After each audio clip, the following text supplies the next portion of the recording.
Hello Rawat sir, अरे Rawat sir, आप BC साहब से बात कर लो, फिर टाइम हो गया, कब से स्टार्ट करेंगे? आप बीसी साहब से बात कर लीजिए। ठीक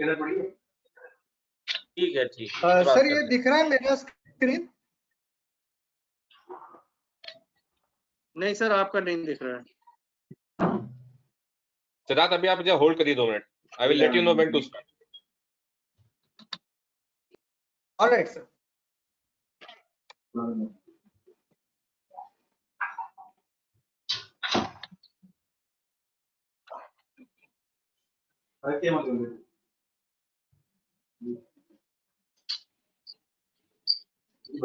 afternoon to you.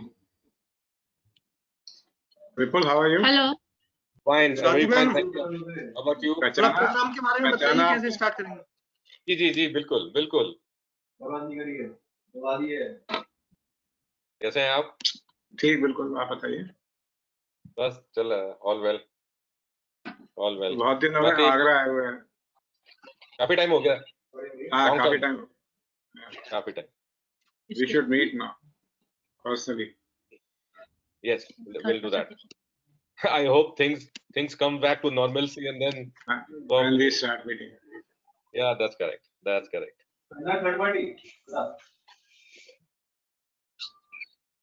Dr. Rawat, should we start, sir? Sir 3 बज गए।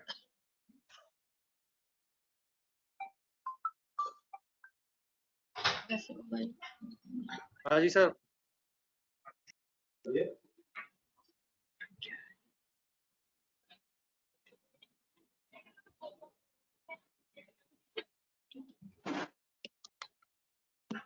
Should we start? Ma'am wait कर लीजिए, 2 मिनट, बीसी साहब आ रहे हैं। अच्छा सर।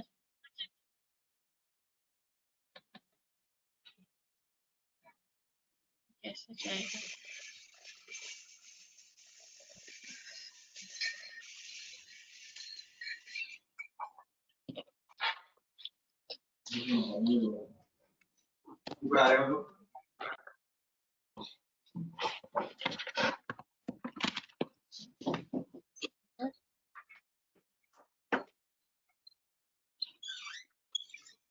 मैं स्टार्ट कर देती हूँ। स्टार्ट होगा जब होगा तब तुम आ जाना। ऊपर गया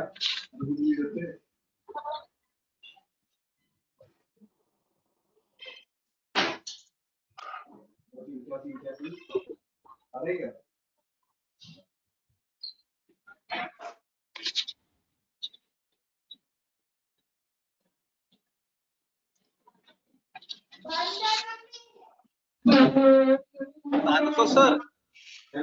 सारस्वत सर, जी सर।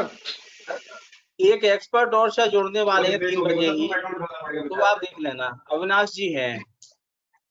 हाँ, हम देख रहे हैं सर, जैसे जुड़ेंगे हम ले लेंगे सर। अभी हाँ, नहीं जुड़े वो। ठीक है, अच्छा जुड़ रहे होंगे। इसी सर बस आ जाए तो आप उसे स्टार्ट कर दीजिए। हेलो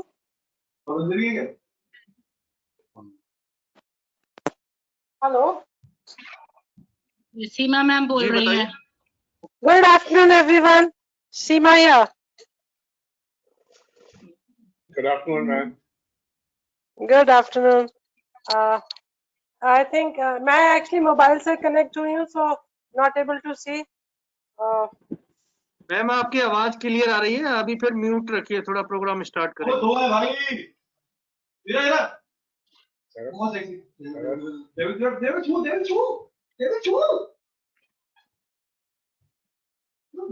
भागता क्यों है बे? बीसी साहब जुड़ चुके हैं। ओके, तो मैं शुरू करूँ सर? हाँ, 2 मिनट। सर म्यूट कर दीजिए, बाकी सबको आवाज काफी ज्यादा आ रही है, ऑर्गेनाइजर और पैनलिस्ट की। अभी जैसे ही स्टार्ट करेंगे म्यूट कर देंगे। बीसी साहब को आने दो। सर आप रिक्वेस्ट एक्सेप्ट कर लो सर, वेब कैमरा वाली। मैं आपको रिक्वेस्ट भेज रहा हूँ बीसी साहब।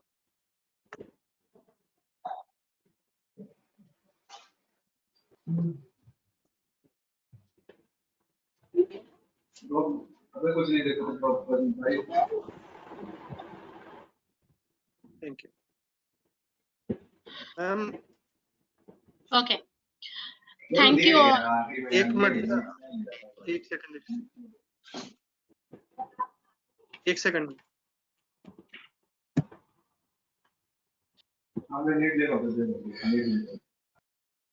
सर, वॉइस क्लियर है आपको? क्या है? Good afternoon sir, good afternoon sir, आवाज आ रही है सर? ठीक है sir, thank you. Now you can start ma'am. For joining us for today's webinar. Myself, Dr. Swati Mathur from the Department of Management, Dr. Bhimrao, Ambedkar University, Agra. आने दीजिए भी On सबको। behalf, एक minute रुक जाइए।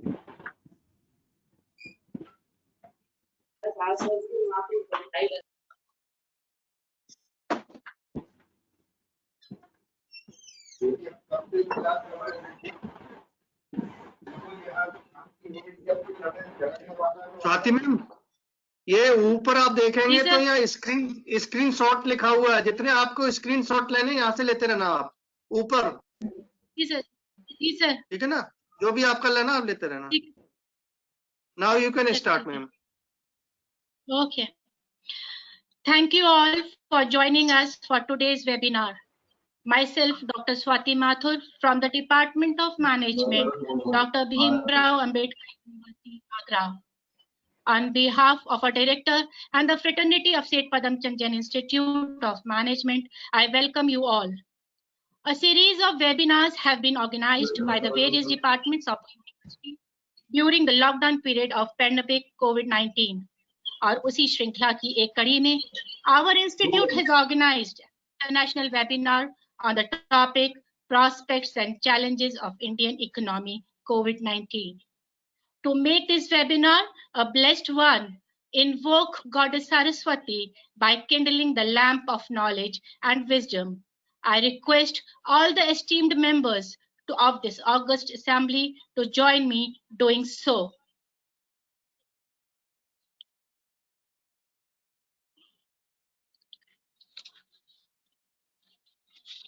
Thank you.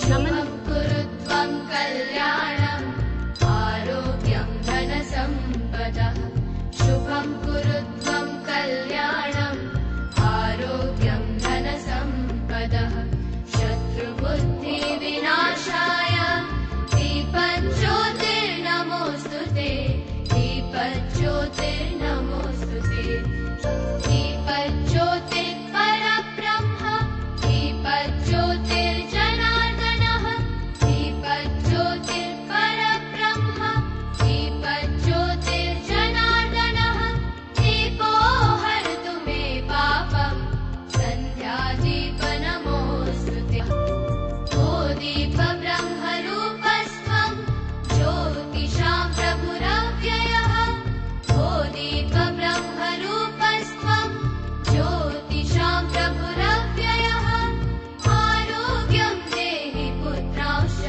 मतिं स्वच्छामि मे सदा रवेरस्तं समारभ्य यावत् सूर्योदयो भवेत् रवेरस्तं समारभ्य यावत् सूर्योदयो भवेत् यस्य तिष्ठे गृहे दीपः तस्य नास्ति दरिद्रता शुभं कुरुत्वं कल्याणम् आरोग्यं धनसम्पदः शुभं कुरुत्वं कल्याणम् आरोग्यं धनसम्पदः शत्रुबुद्धिविनाशाय दीपज्योतिर्नमोऽस्तुते दीपज्योतिर्नमोऽस्तुते शुभं कुरुत्वं कल्याणम् आरोग्यं धनसम्पदः शुभं कुरुत्वं कल्याणम् आरोग्यं धनसम्पदः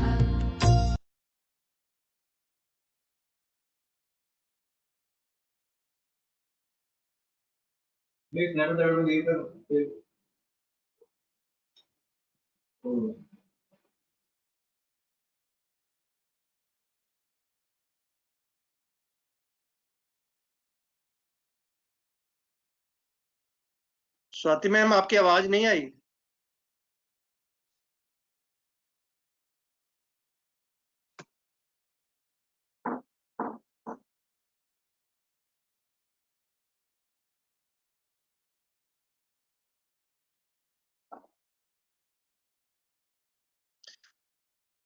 hello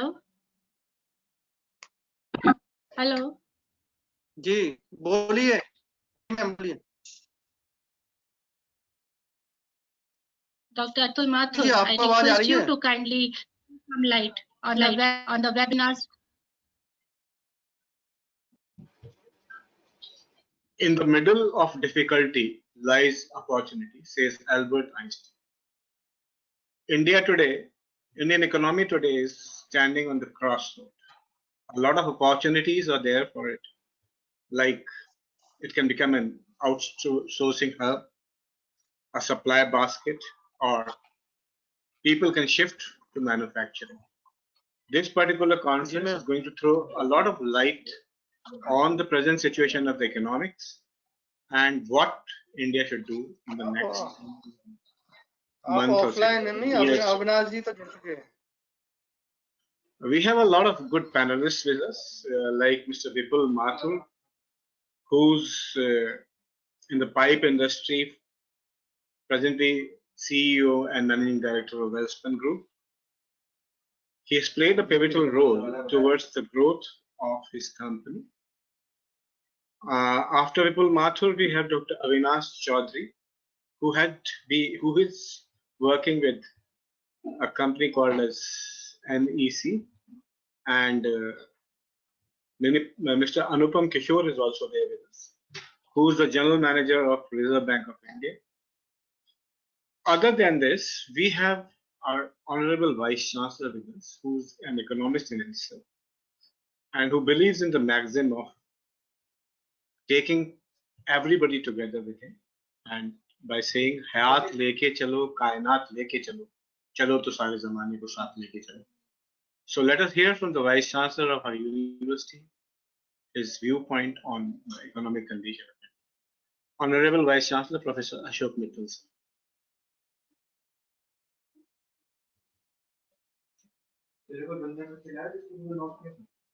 Hello, am I audible? Yes, sir, you are. Professor Atul Mathur, Professor Rajesh Rawat, Dr. Swati Mathur, and all the eminent panelists and all the participants, those who are attached with us today. Very good afternoon to everybody. Hindi में बोलना है ma'am, English में बोलना है? कुछ भी चलेगा sir, जो भी आपको पसंद है। नहीं, anyway, I'm very happy to see that our institute, Padam Chand Jain Institute, is organizing this webinar on a very important issue and the current relevance also.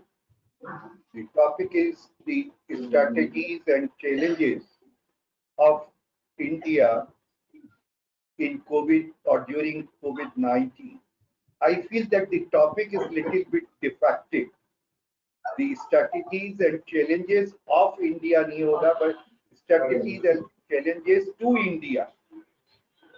Yeah, for India, that maybe I feel is more appropriate than the present one. Anyway, but simply we want to discuss that how our economy is being affected during the post-COVID, during the COVID, and even after post-COVID-19.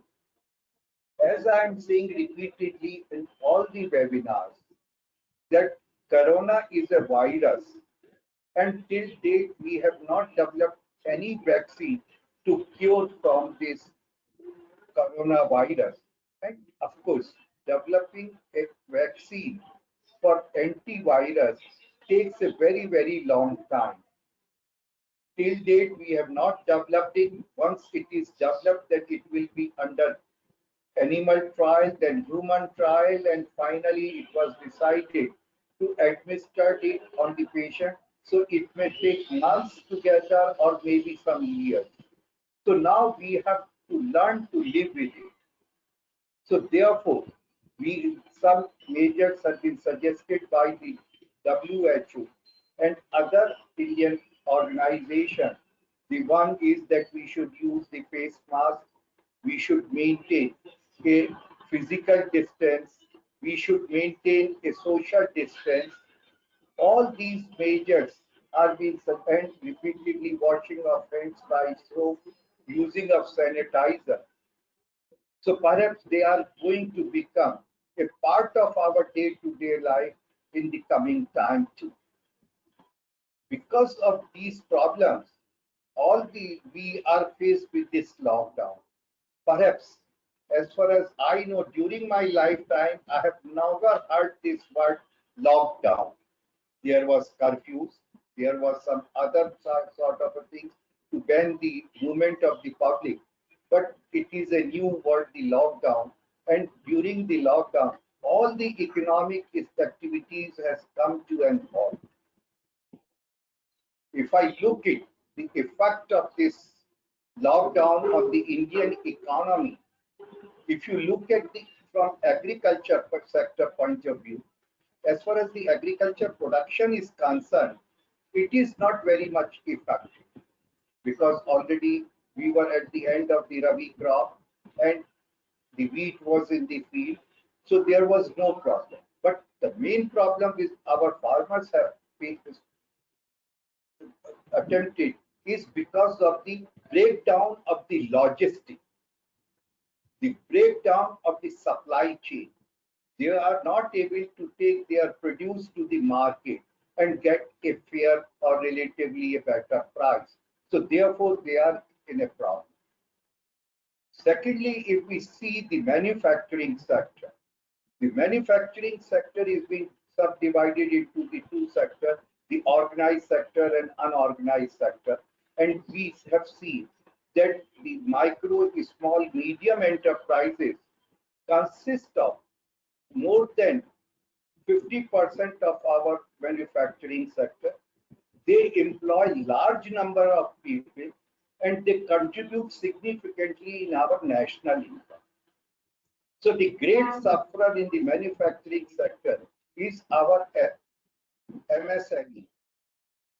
They are not having, and now once the government has asked them to again restart their factories or units, they are not getting raw material. Many raw materials for the small and medium scale industry we were importing from China, because all over the world we all are feeling that somewhere for this virus China is responsible, and since we have to maintain a social distance, so naturally we have to maintain a distance from China also, so we are very much afraid of importing from China. So most of the manufacturing sector or MSMEs nowadays are facing the two problems. One is of raw material and second is of labor, because many laborers have reverse migrated to their hometown or villages. So they are saying they are not getting the workers properly as they want to have to start a production. So therefore, still the micro, small and medium scale industries are not in a good shape. Of course, the large industries are there, but large industries are almost in the corporate sector. That I will come later. Now, if we examine the service sector, again, the service sector is very worst affected sector. The most affected sector is our tourism, hospitality, and entertainment sectors. And these services are of perishable in nature, as we define the commodities, the perishable commodities, durable commodities. So these services, I call them the perishable in nature, because today, if you don't have any occupancy in hotel, tomorrow you cannot double the occupancy and earn the same amount of money which you were expected to earn throughout the 30 days of a month. And I wonder how long this will be under this severe attack of the corona virus, because it is such a thing. Every one of us is now having fear to move within the town, what to talk of between the towns and between the two countries. So perhaps another 1 or 2 or maybe more, it will take to revive this industry or restart this industry. But what the losses, I'm sure many of the players in these markets will go away. The second one is IT industry, because many of our engineering graduates, IT graduates were working in either the metropolitan town and abroad also. So many companies in abroad, I am told, is being closed and they are waiting to come back to India. So this particular sector is also very much. And service sector depends upon the manufacturing sector. If the wheel of manufacturing sector is rotating with a speed, then we will be needing insurance, we will be needing bank services, we will be needing the transportation, we all will need that. But since our manufacturing sector is adversely being affected, there is not much production. So what to talk of the supply chain, what to talk of the banking services. So service sector is also adversely being affected. Keeping in mind all these losses, many agencies have rated that the rate of growth of GDP of India will be going to be very low, maybe 1%, 2%, and one of the agency even has declared that we may have a negative rate of growth. If this is a scenario, how we will recover? Because government has given lot of packages, lot of relief to the MSMEs and other sectors too. They are directly transferring 1,000 rupees to every worker. Those who have come back to their home, they are giving very cheaper rates. Recently, RBI, because we have an expert from RBI, so I'm afraid to touch the RBI issue, because to speak with in front of a expert will show my ignorance of many subjects which I do not have. So therefore, I also feel not only the commercial banks, RBI is going to face a liquidity crunch, because so far to increase the liquidity in the market, to increase the aggregate demand, they have opened their wallets to give the money. But when this money or loan which they are giving will become the non-performing assets, what they will, how long you can give liberally so much money? And we are seeing, if in spite of increasing the liquidity in the market, there is no increase in the aggregate demand. The rate of unemployment has gone even more than 27%. When people are not having personal income, there are a lot of fear psychosis in the economy. So everything is in a standstill, and it will need a great joint effort to revive the economy. The strategies part, if I look at, the main thing which I am saying repeatedly, that we have to concentrate now on rural development also. After independence, we have adopted the Nehruvian model and Mahalanobis model, where we were thinking to have a sectoral, the Mahalanobis two-sector model, four-sector model, which we have studied at undergraduate level. And there we started developing the heavy industry. And of course, I am happy to say that to some extent we got success also. But what has happened? We have produced large number of engineers. We have established many IIT, then we have established many IIM of the world repute. But we have forgotten to have a middle level worker. Either we have an engineer or we have a non-skilled worker. But in between there is a support chain like foreman, like junior engineer, we have not developed. Of course, the government have taken an initiative to develop ITIs, but ITI some or other could not serve the purpose as we were expecting from them. And therefore, now we are talking about the skill development, self-employment, all these things we are now realizing. But that too after 70 years of independence. So there is a lot of vacuum in the economy of the middle services. So what I feel now, and since there is a reverse migration. For example, in UP, more than 3 lakhs of people have come back to their villages, and it looks very good that one has come home. We always welcome our relations, those who come to visit our place. But how many days? Maybe 2 days, 3 days, 7 days. After that, they become burden on you how to feed them.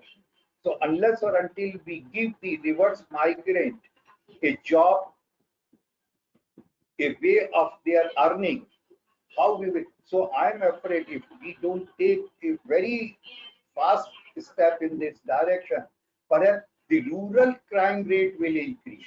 As we are seeing in urban areas, the crime rate is increasing because these are the social hazards of an economy. So therefore, we have to absorb these reverse migrants, and for that, what I'm suggesting in other webinars also, we have to start a consortium sort of a thing in rural areas. Wherever there is an excess production of particular produce, if it can be utilized for value addition, if we can start some agro-based small scale units, those who can produce there you will get the employment also, and your production will be value added, and you will get some fair price of it. So therefore, it is a needed. Only thing we have to do, those industries should be equipped with latest technology, so you can produce the quality product which can be always been demanded in the market. What is lacking nowadays in India, that is the quality production.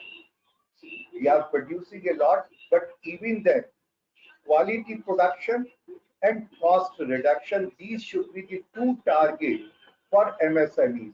Why we are going for Chinese product, even though we know their durability is very less. Reason being, they at face they appears very attractive, and secondly, their prices are very low as compared to the Indian markets. So therefore, we have to develop some clusters in the rural areas. I'm suggesting that each district, for example, in UP, our chief minister has said, one district, one product. So accordingly, if we can identify a district in which it has some specialization, either labor specialization or product specialization or some other. For example, Aligarh is known for locks. It's not that raw material is easily available in Aligarh, but labor is trained in this profession because this is a thing which people have started learning from their father, or it is their home sort of an affair. So in every house you will see some work is going on related to law, and indigenous things are being used. So therefore, if we are able to identify accordingly, we can develop the sticks, and we can get employment to the workers who have come back, because already agriculture is over. You can say density of population is very high on agriculture. Therefore, to undergraduate students of agriculture economics, we always say the labor productivity of agriculture in India is in minus, not even zero, but it is in minus. Therefore, we have to find out some other alternative to absorb these reverse migrants and give them a proper respectable employment near to their house, near to their village. Then we can check this problem, and it will be a win-win situation. The factory owner will get a cheap labor, because if you are at your house, जो हम लोग generally ये कहते हैं कि घर के 10,000 रुपए बाहर के 20,000 रुपए के बराबर है. So keeping in mind that particular problem, and I have seen, if I have to go somewhere else to work, naturally I will have to go for a house, all these, so my expenses will be higher and I will expect a higher salary. If I'm at my home, I'm willing to work even at a lesser salary. So the industries can get cheaper labor, quality of good which they can produce and they can market it. And for that, we have to also develop a supply chain, because till date in India is not that good in a supply chain.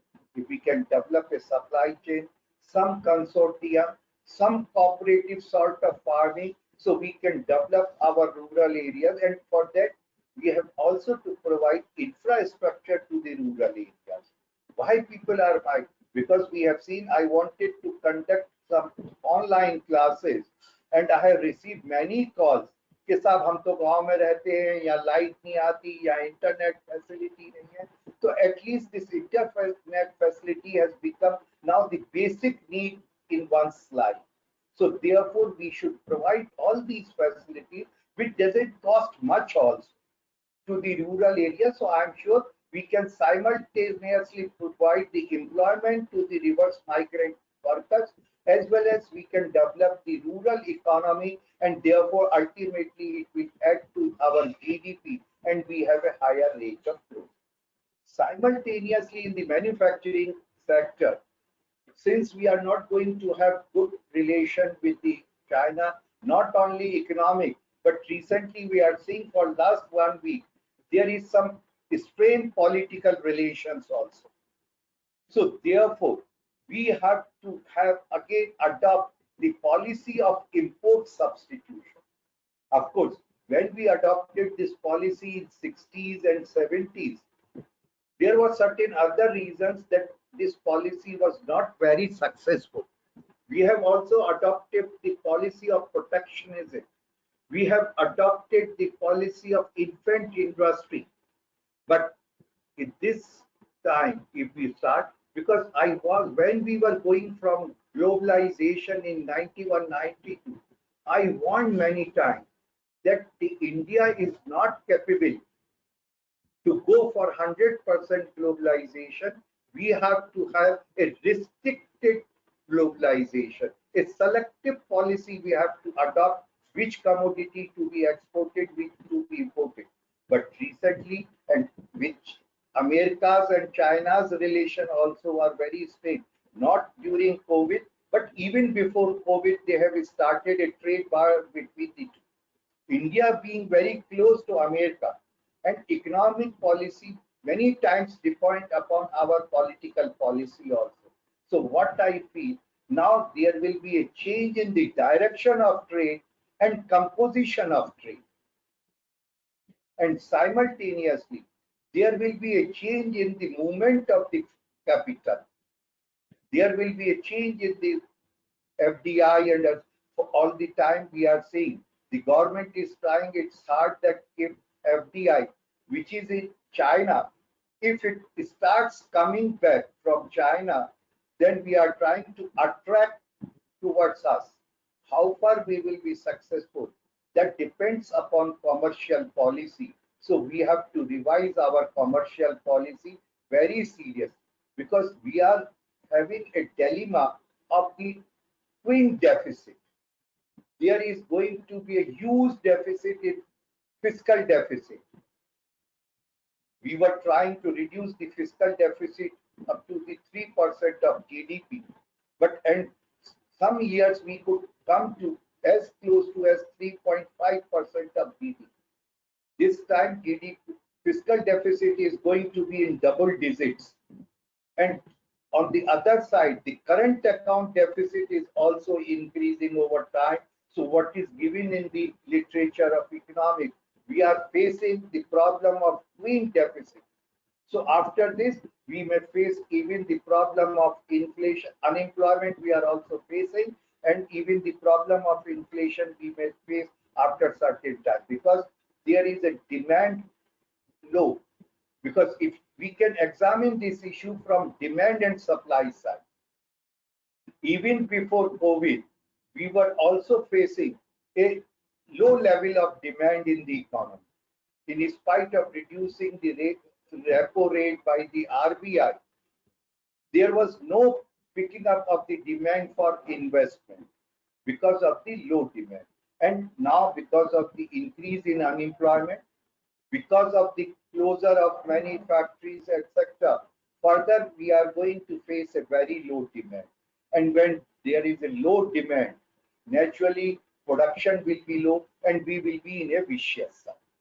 So, but I'm still very hopeful. I'm always optimistic.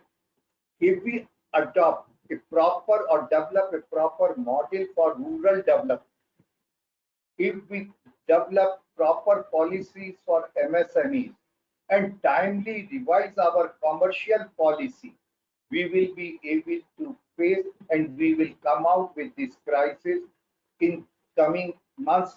I am very sure. With these words, I thank you all for patient listening and giving me an opportunity to put my view forward before the learned panelists.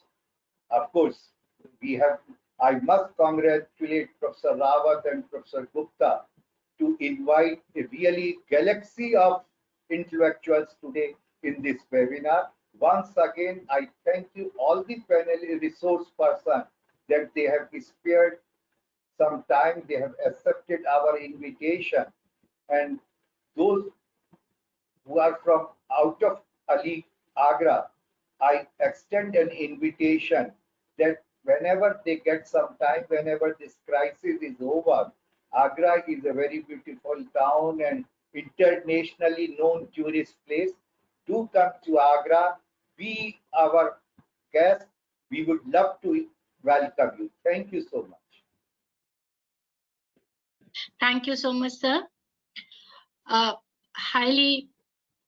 Highly obliged, and I would like to mention few things about our Vice Chancellor. We have just heard him, so we know that he is an academician, he is an eminent speaker, and he is a renowned economist. What we may not know, I will refer to our panel, that our Vice Chancellor, sir, is the distinguished alumni of our university, that is Dr. Bhimrao Ambedkar University, and it is a rare privilege. We all are proud of you, sir. I also would like to mention about him is that he has a pure passion about the work which he does, and that makes us going on, that inspires us to work, and that is the reason that our university has become more lively with academic and social activities. Online classes, webinars, series of online lectures are few examples of academia. And on the social front, he has been feeding the labor community as well with constant guidance to NSS. We acknowledge his emotional and kind-hearted sir. Thank you, sir, once again for guiding us and lighting us with your kind words of wisdom. Thank you very much. Just a little homework before we get started with the panel. If you have any questions during the presentation, please type them into the chat box. I'm sure the eminent speakers would be happy to answer them. It is my privilege to introduce to you to Mr. Vipul Mathur, MD and CEO of Welspun Corporation Limited, a well-known figure in the global pipe industry. Network of his acquaintances and relationships run across all geographies due to his warm personal style and long years of marketing experience, approximately 32 years. Welspun is today's second largest diameter pipe company by volume, over 1 million pipes every year supplying, but is also one of the most admired companies in the world in the oil and gas segment. He has been associated with the Welspun Group for more than 20 years and has been in leadership roles such as global marketing head for pipes. And prior to this elevation to a CEO and MD, he was officiating CEO for the company. Today, he leads a company having a turnover of USD 1.3 billion, employing 5,000 plus people, and having large manufacturing base in India, Saudi, and USA. He has been recipient of various national and international awards, few being Most Valuable CEO of the Year, Trailblazer CEO of the Year, and CEO with HR Orientation.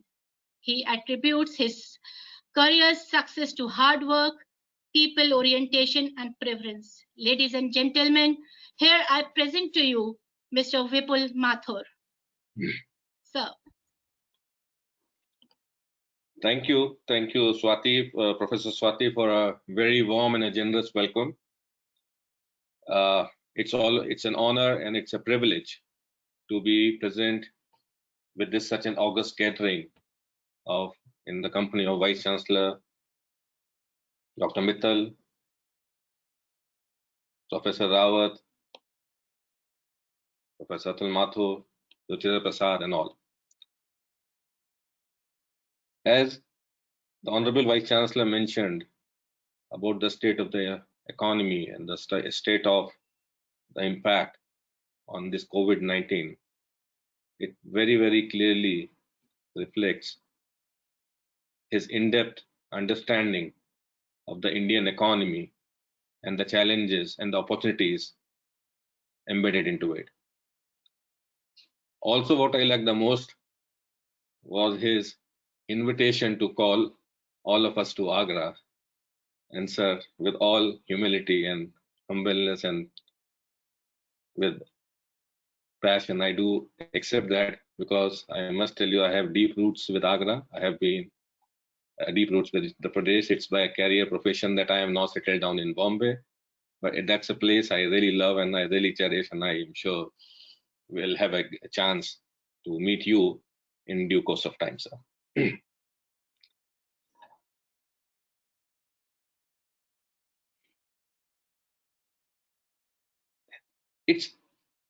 I have put some thoughts around this particular COVID situation, that what does it mean to us? What does it mean to our Indian economy?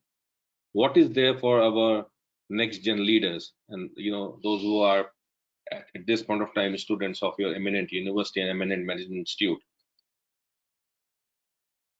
and would like to share accordingly. Undoubtedly, these are very, very uncertain times. Everyone is very apprehensive, uncertain about what lies ahead.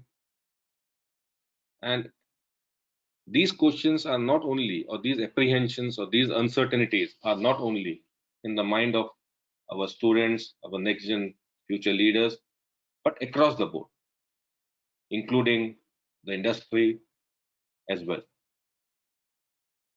Being a conglomerate with a global presence, we are facing the brunt of it, and we are also seeing it from a very, very close quarter as to what is happening and what has changed around us, and what is the impact to that. How is that impact going to last? How that impact is going to get mitigated? And around that, I have just tried to put my thoughts around that. Along with these adversities, as you rightly said, also lies opportunities, as Professor Atul Mathur also mentioned that. So just I'm presenting a small presentation to you for all the eminent members out here and the students who might be listening to this.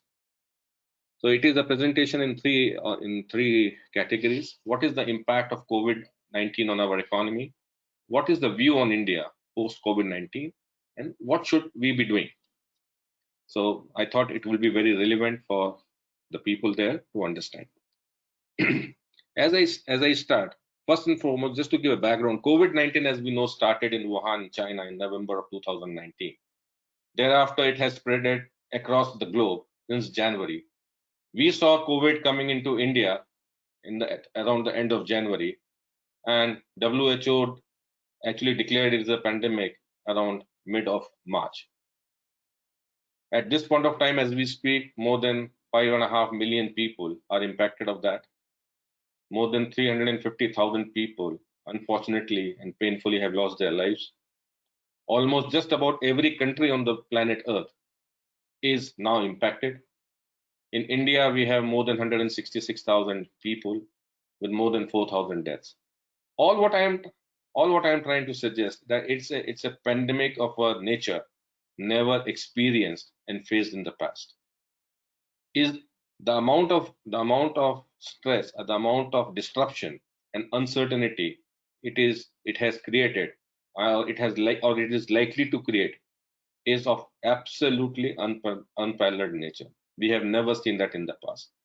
There are many people I am seeing across the globe, sir, whom I interact with, that they are not understanding the full dynamics and the disruption capability of this pandemic. Next, please.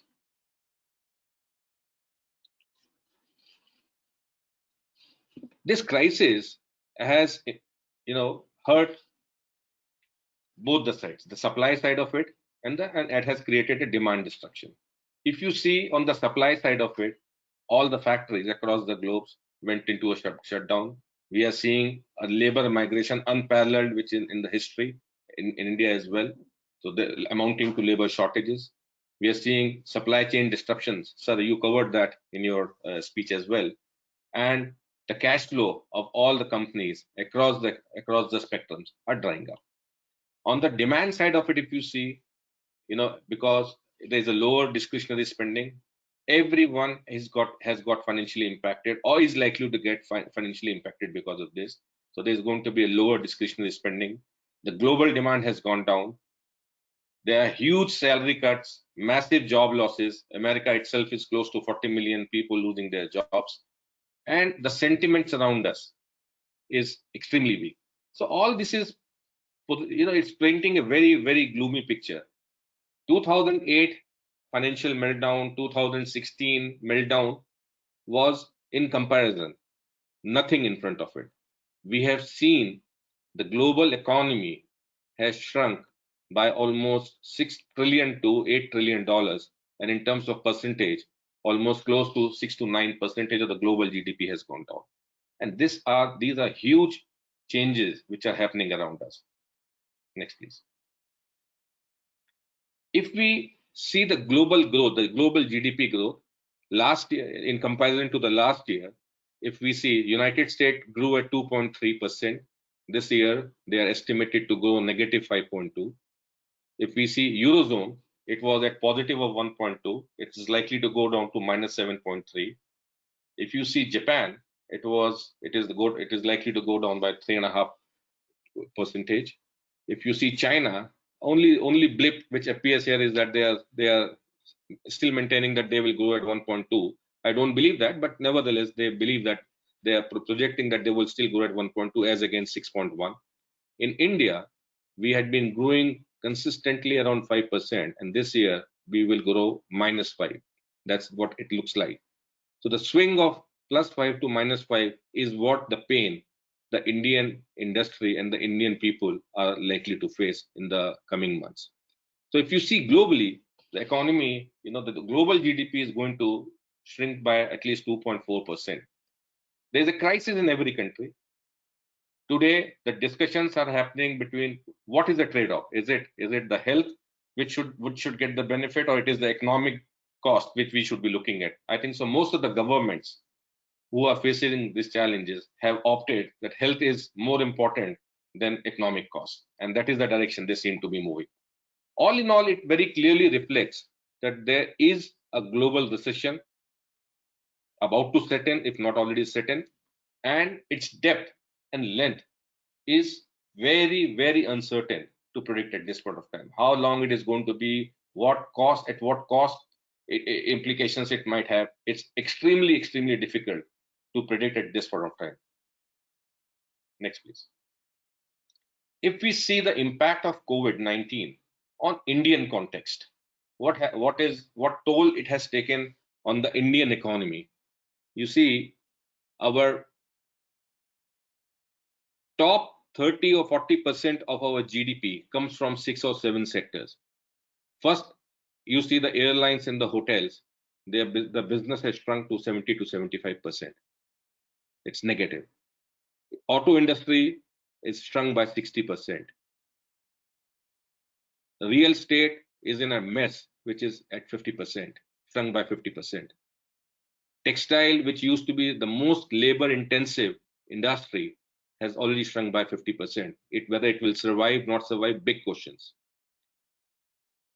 Logistics, freight and logistics, which again was a very enabling labor intensive industry, has shrunk by almost 50%. So these 6-7 industries, which comprises of our almost 50% of our GDP growth, have shrunk from more than 50% to 75%. And thus, thinking that it will have no impact in times to come is something fooling ourselves.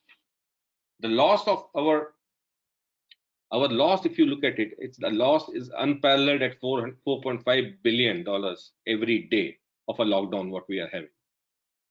Our overall employment rate currently stands at 23% and growing. Our urban unemployment rate is at 31% and likely to go further with the amount of layoffs and recession and which is going to happen across the industries. If we look at our stock markets, it's in an extremely volatile situation. There has been a significant wealth erosion, which has happened across all the sectors on the stock exchange, be it IT, be it banking sector, be it real estate sector, be it infrastructure sector, or be it engineering sector. Everyone probably has lost between 40 to 60%, if not more, of their capital at this point of time. So that's the magnitude of impact which has already set into our Indian industry. Next, please. If we look at the macros of the Indian economy, because there has been a drop down in inflation, because there has been no spending, no buying, so there has been a drop down in inflation. You see a surge in the unemployment rate; it's gone up to 23%. Our GST collections, which are the backbone for our government spending, has significantly come down. I think so they have dropped to $13 billion now, as against 14. So there is a drop down. So government spending is going to get extremely challenging in days to come. Our electricity demands have gone down. So there has been a huge investment in the power sector, and the electricity demand going down, which means this particular sector is going to get very severely impacted in times to come, unless and until some fundamental reforms are put in place. Our rail freight, which is again one of the largest sector for our for our economical growth, has seen a sharp decline. And the only thing which has improved is the quality of air index, which has improved across all the cities in this country, even including Delhi and including Bombay. So that's the only silver lining we see. If we see from a global perspective, that how does the world see? What is the new normal of the world going to look like? We should see it in the 3 quadrants. One is in terms of consumer behavior, other in the quadrant of globalization, and the geopolitical implications. So let me just briefly touch upon the consumer behavior. The behavior of the consumer is going to change drastically. Sanitization is going to be the buzzword. Social distancing is going to happen.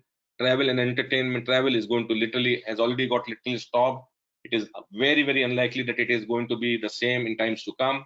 Entertainment, the way of entertainment is going to change completely. Work and study from home has become a new normal. E-commerce is the buzzword of the day. Health and wellness has suddenly found a new enthusiasm around it. If you see from a globalization perspective, borders have become much more stringent. People are going to become very particular about borders. We are seeing the standoff with China. We are seeing standoff across the world. There are border disruptions which are happening. Immigration laws are going to get tough. Supply chains are completely disturbed at this point of time. The only silver lining in this is the BRICS and the Southeast Asia still holds a potential of some growth as against the rest of the world, which is we are seeing the collapse of EU and we are seeing the collapse of euro as well. Around that, we are seeing that they are definitely they have already gone into a recession. We are seeing an artificial strengthening of a US dollar around the US dollar around all the currencies, and the impact it will have is phenomenal across the world. If you see the geopolitical implications, the China trajectory, China is definitely not a very favored word at this time. National politics, everyone is now becoming Atmanirbhar Bharat as the scheme what our Prime Minister announced. Everyone seems to be, every other government in the world seems to be moving in that direction. The regimes are becoming much more authoritarian. They have to protect themselves from collapse.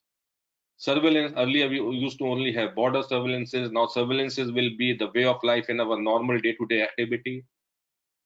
There will always be a divide between capitalism and welfare. Should the government follow a capitalist policy, keep the industry funded, or they continue to spend on welfare? India is also into the similar dilemma. And environment has completely changed around us. So if we see these some 14, 15 indicators, and they're all directly or indirectly associated and impacting our lives, the world for us has or changed for forever. It is not that it is changed for 1 month, 2 months, 3 months, 6 months. Sir, this is going to be a new normal, a new world order, which is going to emerge. Next, please. If we specifically say what holds for India in this particular scenario. Next, please. We have seen our government announcing a very, very buoyant stimulus package, which is almost 10% of the GDP. It is one of the 4 countries in the world. Japan did something like 20% of their GDP, and all of the US, Germany, and India were between 10 to 13% of a stimulus package has been announced to revive the economy. And this support has primarily given this 10% of spending, or the stimulus which has been given. Primarily, it has been in some 6-7 sections. Like it has a large chunk will go to a vulnerable section. There's a liquidity infusion in the rural sector. A Manarga scheme has got a lot more allocation so that people in the villages can get employment, and there are thoughts of how to improve the number of days and how to improve the wages. MSME, which is also the backbone to our Indian industry, has got a significant financial contribution coming from government. Our discoms, our power, as I talked earlier, they have to be supported. So a large chunk of funding has gone there. Rate cuts and other measures have been taken by RBI so that people at large are able to take benefits and they are able to draw money at a cheaper rate, which can cascade the demand. Private sector has been opened up to an unparalleled extent for coal and mining sector, which was completely a regulated sector by the government. So that has been opened up, and increased FDI limit in the defense. So defense is going to be a sort of a new buzzword. So almost 10% of our GDP has been committed to these potential areas. These may not have a sort of an immediate benefit to our economy, but it will definitely create a long-term prospects of a stronger economy in times to come. So all we might be saying that we are not getting immediate benefits, but I think so from a fundamental point of view, it is our belief that in long term such packages or such interventions by the government is going to pay us dividends. Next, please. There are a couple of, apart from this stimulus packages which has been announced by the government, and we will see a long-term growth around that. There are certain other factors which will also contribute to in the Indian economy or the Indian growth. One is the demographic divide. We still have one of the youngest population in the world, and so that is, it is unlike Europe or other countries where the population, or Japan, where the population is aging. We have a young population. We have a young workforce, talented workforce. I think so that is going to be a game changer in days to come. We will see exports going up from this country. China, we believe that the manufacturing hub which were in China's will move away from there because of their policies and because of their approach they have adopted. They will move, and countries like India could be major beneficiaries of such industries coming into India. So export, there appears to be huge export potential, which may be a defining moment in the Indian history. Our dependency on imports is going to go down by our government Make in India policy, and the way they are practicing it and the way they are following it is in times to come is definitely going to reduce our imports. And as you also rightly mentioned, sir, import substitution is a part of this only. We are 1.3 billion people. We are a large consumption economy. We cannot ignore that fact. So we have a potential of that economy size to our advantage. We have a political stability, and I'm pretty sure when you have a large young population and with more and more manufacturing focus and the stimulus benefits coming over a long-term time, there will be an increased job creation. Right now, it may not be true, but over a period of time, I'm very optimistic that there will be a sort of a significant job creations which will happen. But the type of jobs, the content of the work is completely going to change, and we will touch upon that. Industry clusters in the country, industrial cluster will change. Earlier, what we used to think only Gujarat and Maharashtra or Karnataka or Kerala used to be the industry cluster, but now we are seeing Uttar Pradesh as an emerging cluster. We are seeing Rajasthan as an emerging cluster. So there are new clusters of economic growth or industrial growth, which is happening across the country. Next, please. The positives, as I talked about, we see what in this adversity, what are the opportunities we are looking at, and how do we need to capitalize upon that. We are seeing a large number of multinationals will move out of China. The process already started. We see that almost 300 companies are in contention to bring their manufacturing or shift their manufacturing bases to India. The industries which will move here or likely to move here are more in the auto component segment, electronic, especially in the semiconductor segments, pharmaceuticals, medical devices, textile, and synthetic fiber. These are the industries typically, where they had a leverage in China. Those industries are more likely to now move to India. So these are the sectors which will open up here in India. If you see from an infrastructure side, so one part of the economy will be driven by the new investment FDI, which will come into the manufacturing sector in these sectors. The other part of the growth is likely to come from the infrastructure growth. Roads and highways will be constructed unabated. I think so. There's a huge allocation which has been done in terms of doing that. Sir, we are also a part of we also own an infrastructure company, and we are party to this discussions and decisions at the government level. And we are seeing a huge surge which is happening on the infrastructure push. Ports and waterways will get a lot of emphasis. Airports will be privatized. New airports will come up.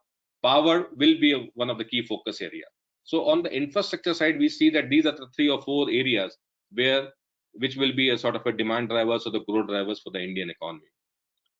The other sectors which are where the business model will completely change and it will help our Indian industry to grow will be the online entertainment. Entertainment will change forever. Now it's all about online entertainment, online education, and online retail.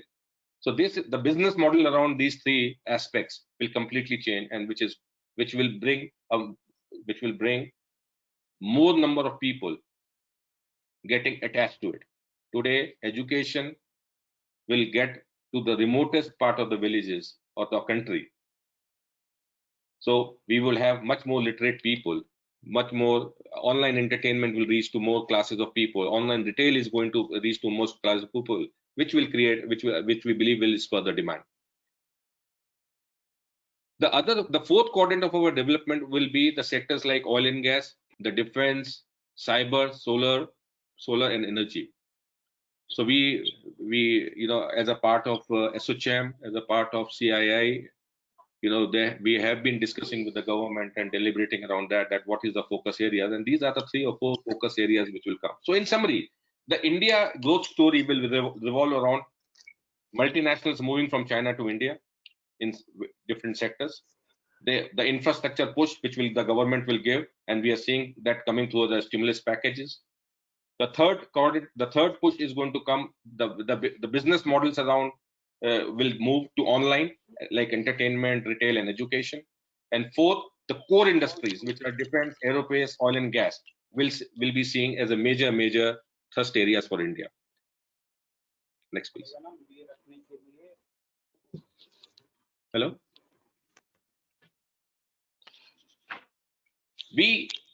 This recovery from COVID, while we have been talking about a very gloomy situation, that it is going to be there. Yes, it is really bad at this point of time.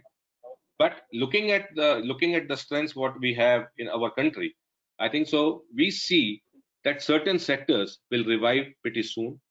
Let's say in 6 months' time, in a short-term basis, we would see pharmaceuticals, healthcare, the FMCGs, the telecom, entertainment, and IT services. These are some 5-6 sectors which will come up on stream very quickly in the very first 6 months. On the medium term, we will see like roads and rails, ports, power, real estate, auto. These are the sectors which we think that they should come up in 6 to 12 months' time. And the oil and gas, defense, freight and logistics, aviation and hospitality. I think so. These are the sectors which we feel that they will take a long time. They can in a year to 2 years time before they really come up to a stage of pre-COVID era. If we also saw the RBI governor speaking on the 22nd May announcement, and he also mentioned that the economic activity is expected to begin in Q3 of this financial year and will gain momentum in Q4, which means he's also hinting that it is going to take at least 6 to 9 months before the short-term benefits we'll start seeing, and at least more than a year before long-term benefits start trickling into our economy. Next, please. As we are talking to these management students, I am sure that they are equally apprehensive that what is in store for them. So some basic facts around that we still produce more than 350,000 students on a year-on-year basis, and if you see, there are more than 4,000 institutes offering these courses, and but still 40% of the people are still unemployable, and there are various factors that they don't get employed. Now I'm coming purely from a industry point of view, that how does industry see when the students are coming out? We are seeing most of the MBA courses are purely focused on conventional streams like finance, marketing, HR, operations, and IT, which is typically the way we have been working in this country. Next, please. Next, please. Irrespective, the one thing we have to understand that the world has changed around us, and there is no denying to that. If the longer we stay in a denial mode to that, it is going to hurt us. It is absolutely essential that whichever stream one is coming from, but the certain set of parameters will have to be demonstrated if one has to be successful in these challenging times. And this is more for our young leaders, young students, those who are passing out their MBAs and are now coming to the real world for their employment. Couple of things. Critical thinking is must. Today, just by having an MBA degree, will it give you a job? The answer is no. I'm sorry to say that it's a blunt statement, but that's the reality of life. One has to demonstrate critical thinking. One has to demonstrate the ability to solve problems. One has to show that he has an engineering bent and a design thinking in his whole process, that he is willing to go into details, he is willing to look at things holistically, and he is willing to offer a comprehensive solution. He must demonstrate creativity. And in this new world order, communication and collaboration is given. Unless and until we do not demonstrate these two basic human traits, it is going to be extremely challenging for people to survive. So students have to embrace not only what they have been taught, that education is important. But the new normals, which entire industry is now focused upon. Next, please. One other thing is Industry 4.0. Today, every segment of the business, every stream of the business is talking about digitalization. We cannot be ignorant to this aspect. I'm not suggesting that everyone has to be an expert to that, but people have to have a basic understanding and leaning of adopting the digital change which is happening in the world, which is either in forms of robotics or in form of IoT or in form of artificial intelligence, whatever that may be. You may not be an expert. You need not to be an expert, but it is imperative that you must reflect your digital mindset, because if we will not demonstrate that, it is difficult for organizations to accept you. Every other organization is now embarking on a digital journey, and this is going to, and if one shows this leverage, he has a much better chance of employability. Next, please. I interview more than 2,000 people every year, sir.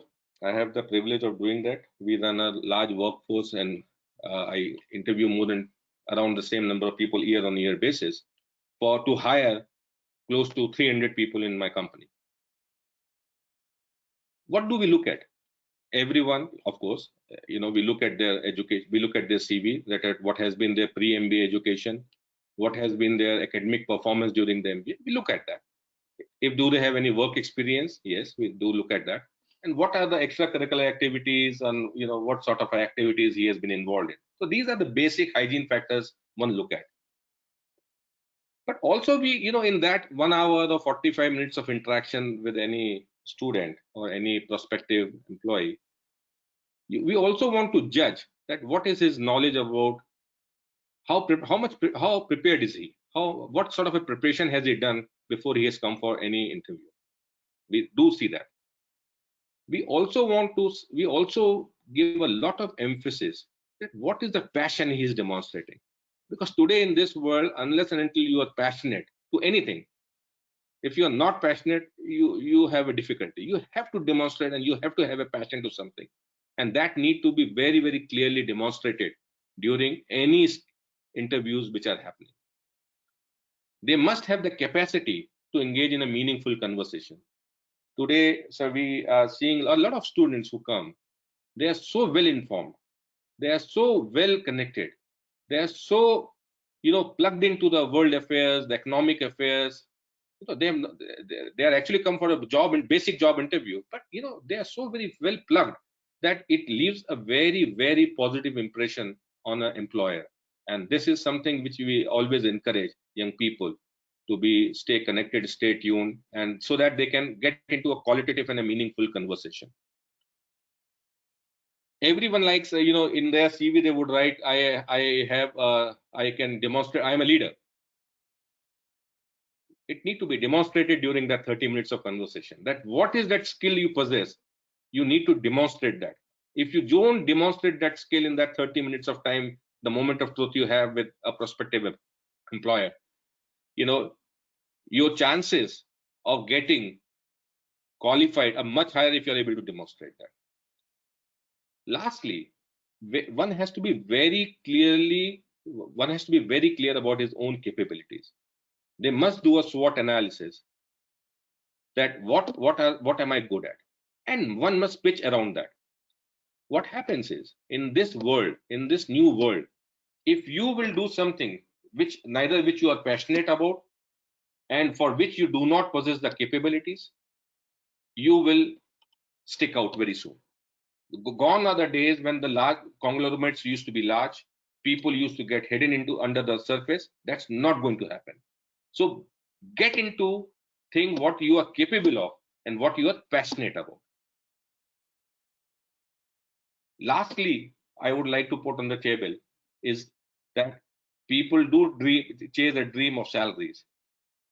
I always believe that, money is something which will follow you. You follow your passion, you follow your capabilities, money is going to follow you.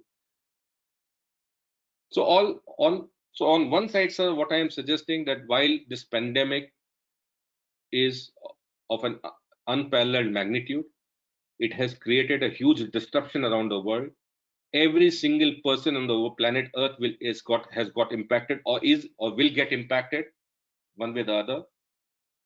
But even in these challenging times, there are opportunities in our countries, opportunities for our young people, but they have to be prepared to very clearly identify the sectors in which they need to get into and the capabilities what they need to develop in order to derive the benefits around that.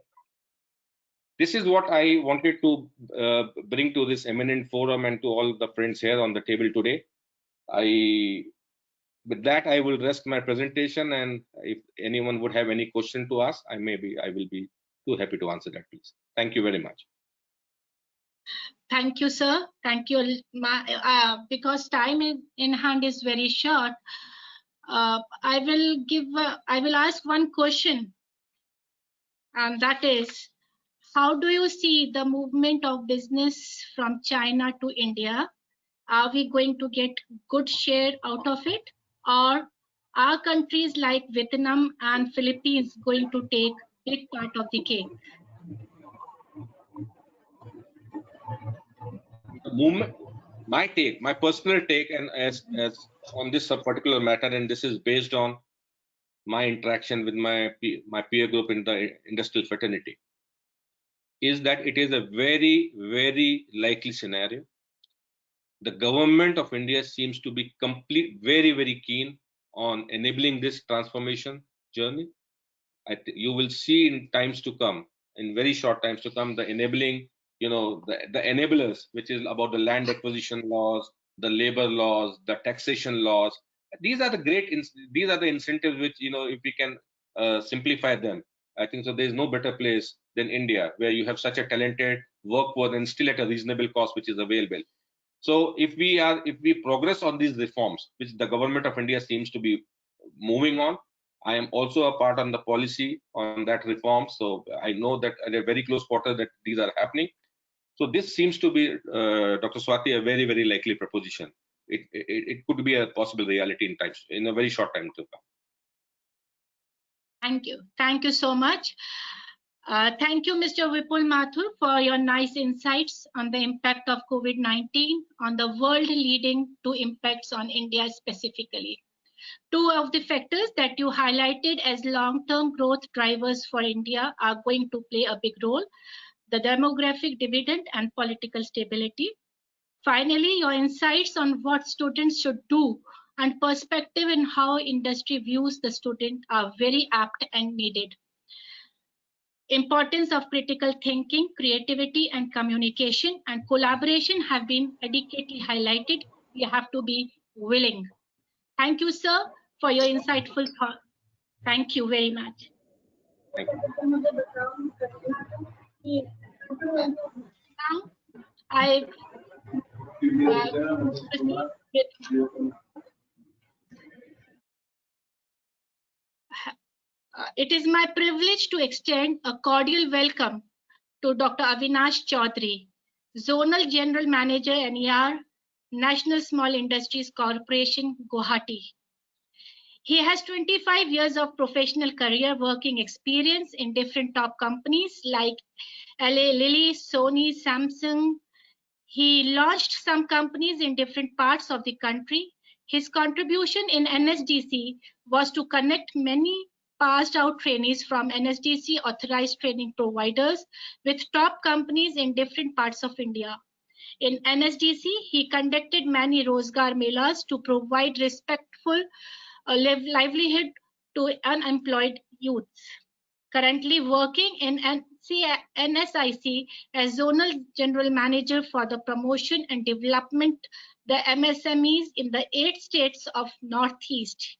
He graduated from SRCC Delhi University and was awarded PhD from Mohanlal Sukhderia University, Udaipur. Ladies and gentlemen, I present to you Dr. Avinash Chaudhary. Sir.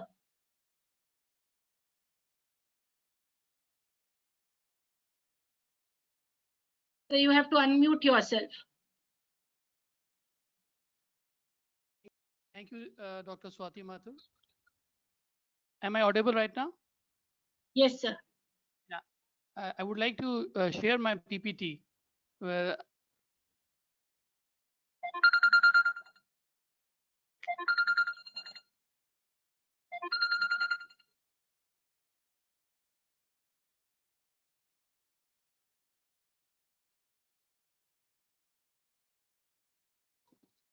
Naman Naman yes sir. वो share करा दीजिए, अविनाश जी को share करा दीजिए screen.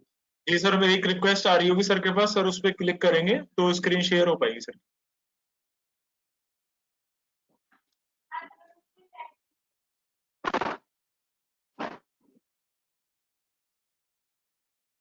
can you see my PPT? Hello. Yes sir, visible. Visible. Okay.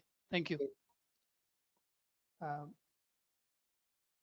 Professor Ashok Mittal sir, Honorable Vice Chancellor Dr. B.R. Ambedkar University, Agra, Professor Anil Kumar Gupta sir, from Robert H. Smith Business School, University of Maryland, USA, Dr. Anupam Kishore, General Manager, RBI, Mr. Vipul Mathur, MD and CEO, Welspun Corporation, all members of Organizing Committee, Professor Brijesh Rawat, Director, Seth Padam Chand, Jay Institute of Management, Dr. Atul Mathur, Dr. Swati Mathur, Dr. Ruchira Prasad, Professor Ajay Taneja, Professor V.K. Saraswat, and all other respected delegates and participants of this webinar.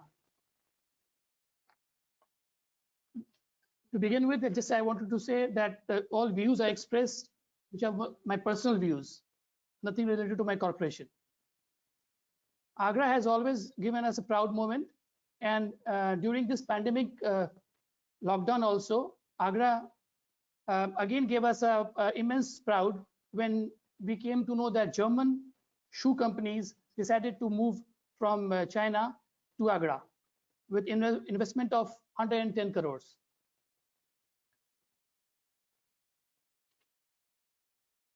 Can you see my PPT? Yeah, and this is just beginning for Agra and Uttar Pradesh state, where government is doing exceptionally well by skill mapping of all the migrants, and they're also into the MOUs with the industry associations and other organization for the job of this for those migrants coming. Already 16 lakhs of migrants have been skill mapped. So this is one of the first by Uttar Pradesh government. The topic is about prospects and challenges, but I see that this pandemic will bring us, best among all the people of India, and opportunities always outweighs the challenges, because whenever there is a opportunity challenges, there are always opportunities. And I'm sure India is going to again with rise with full strength, and they are capable of surprising the world also.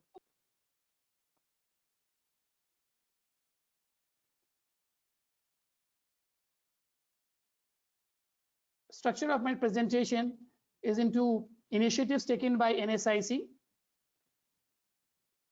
MSME contribution in Indian economy, challenges and opportunities, and the packages from Government of India for MSMEs.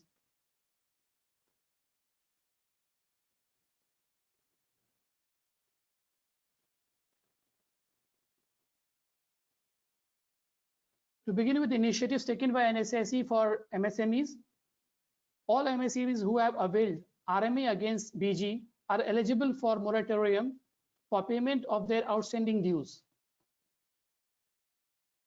Validity of SPRS, that is GP certificates for MSMEs, have been extended up to 30th June.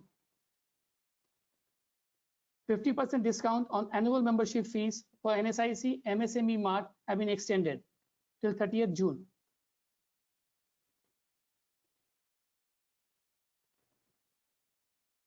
We have already started online training and sharing our video tutorials.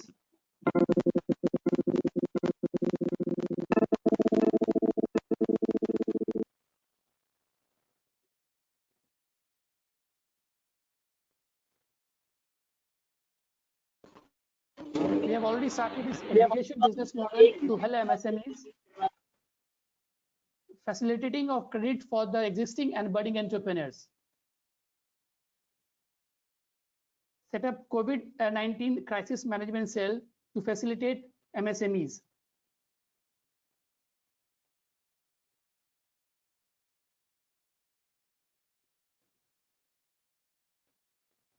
If I talk about the MSMEs contribution in India, that it contributes 29% of the GDP, and in next 5 years it is expected to go to 50%. Employment, it is next only to agriculture with 11.1 crores of employment. Manufacturing, it contributes 45%, export 50%, and if you want to be a 5 trillion economy in next 5 years, it has to increase from 50 to 75%. Number of MSMEs are 6.3 crores, and MSME contributes 25% in service sector. There are a lot of challenges before MSMEs, but I'm sure we are capable of overcoming these challenges. When I was discussing with all the MSMEs in last 3 months, top 3 constraints which they showed are credit, raw materials, and skilled manpower. As Honorable Vice Chancellor sir also said that skilled manpower is very much important, and government of Uttar Pradesh has also realized this, and they have already mapped skill mapping has already been done for 16 lakhs of migrants, so that they can be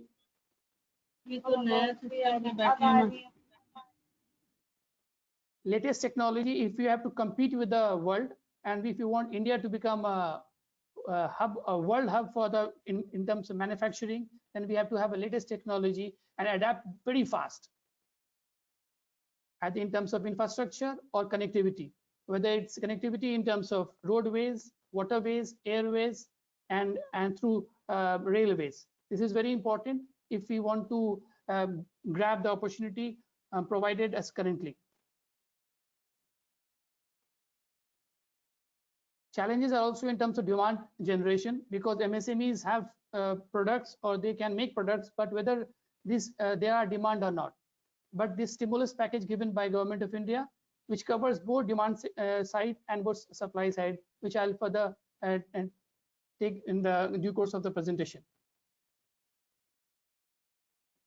More than 5.5 lakhs crore are pending to MSMEs, either through private companies or through state government or through central government.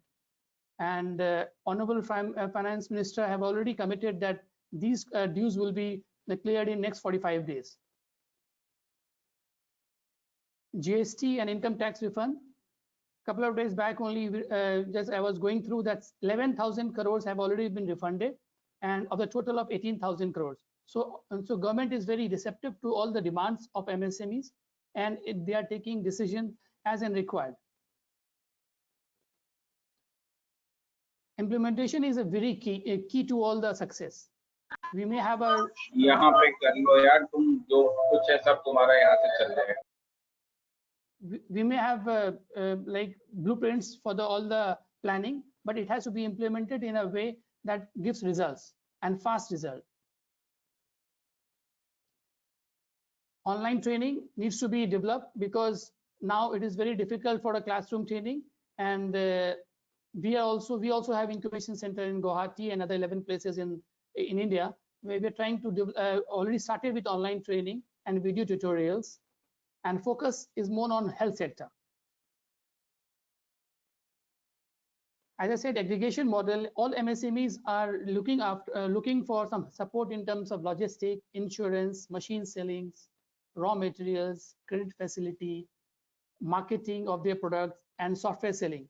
So we are trying to develop an aggregation model where all the requirements come to a place, and it can be resolved very fast in terms of ease of doing business. Opportunity in terms of biofuel, where we can reduce the import of petrol from and save our foreign currency. And even in Assam, we are working in terms of how the raw bamboo can be converted into ethanol and can be used as a biofuel. Still 62% of MSMEs are still offline. So in order to benefit from the government schemes and we have to develop these MSMEs so that they can come on the digital platform.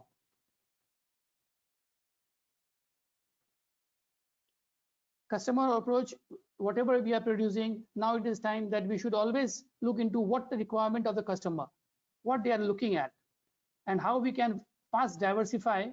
Like all the apparel industry or textile industry, they have started manufacturing of PPE or other requirement of as per the like in terms of sanitization, hand gloves, or various PPPs. As I said in the beginning, that we have to believe in ourselves and we can do it. And I'm sure we can overcome these challenges. This is also led into we have to be vocal about local products and then make them global, as our Honorable Prime Minister has a vision of this. There are various factors in terms of opportunity and how MSME sector can revive. We have to look into export enhancement, how we have to increase from current 50% to 75% in order to ensure that we are well recognized. For this, we have to improve our infrastructure, we have to improve our connectivity, and we have to just adjust as per the requirement of the world. Import substitution, to replace all foreign imports, we have to find out which are the products which can be domestically produced and focus on in terms of import substitutions. Reduce cost. This can be done if we have to be very globally competitive. We have to reduce the manpower cost, power, logistics, and various production costs. This will help us in very competitive globally. And at the same time, we should be very innovative for the development of industry. Decision by Japanese government to move out of China is give a lot of opportunity for MSMEs, and we have to grab this opportunity with both hands. That it was really a proud moment for all of us when we heard that German-based footwear brand Von Welks shifting its entire production to Agra with initial investment of 110 crores.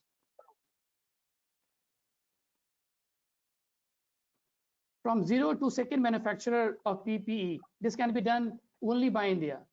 Our determination, we are very sure that we can overcome this pandemic and will be a success. And our Indian activities will be a success story to be replicated across the world. If I talk about the government stimulus, like stimulus package announced by Government of India, with the minimum, which will have minimum human cost of COVID-19 crisis and will pave way for structural reforms. Various structural reforms have been initiated by Government of India. Package covers both demand side and supply side. If I talk about demand side, additional credit line to MSMEs, to street vendors, to farmers. 20 crores female Jan Dhan account holder have got the money. 50,000 crores is now liquidity is available through reduction of TDS and TCS by 25% in select items. 40,000 crores for a Manrega. 30,000 crore for construction workers, and even the reduction in EMI will help us in terms through demand for spurring the demand and for spurring the economic activity in India. On supply side, government had ensured that government national food security. At the same time, farmers' incomes are intact. There is a change in insolvency and bankruptcy framework. This will help in terms of find the MSMEs when we are calculating in terms of NPAs. Moratorium has already been extended from 3 months to now 6 months. 3 lakh crores additional credit is being given. 10,000 crores are given for the stress units. There is an equity infusion of 50,000 crores for fund of funds. 90,000 crores have been given to discoms. Now farmers are free to sell their products directly without any intermediaries. Even the liberalization in the defense sector has started. These are very good inputs for the MSMEs and where they can grow. Private business can operate in areas erstwhile dominated by the public sector undertaking. So if I talk about that, additional funding have been given of 3 lakhs crore through emergency credit line guarantee scheme by Government of India. This is one of the largest from the stimulus package of 20 lakhs crore. They have also addressed the stress MSMEs with 10,000 crores. They have infused around through fund of funds 50,000 crores for equity infusion. Change of definition has also been talked about in this package, where now earlier the MSMEs were only divided into manufacturing and service, and there were different parameters for to be qualified for MSMEs for manufacturing sector and for service sector. Now this differentiation has been removed. Now for micro, investment level of less than 1 crore and turnover of less than 5 crore are defined as a micro unit. If the investment is less than 10 crores and turnover is less than 50 crores, it is defined as small. And for medium, it is investment is less than 20 crores and turnover is less than 100 crores. This will help the MSMEs, more MSMEs to benefit from the schemes of MSM, from the Government of India schemes.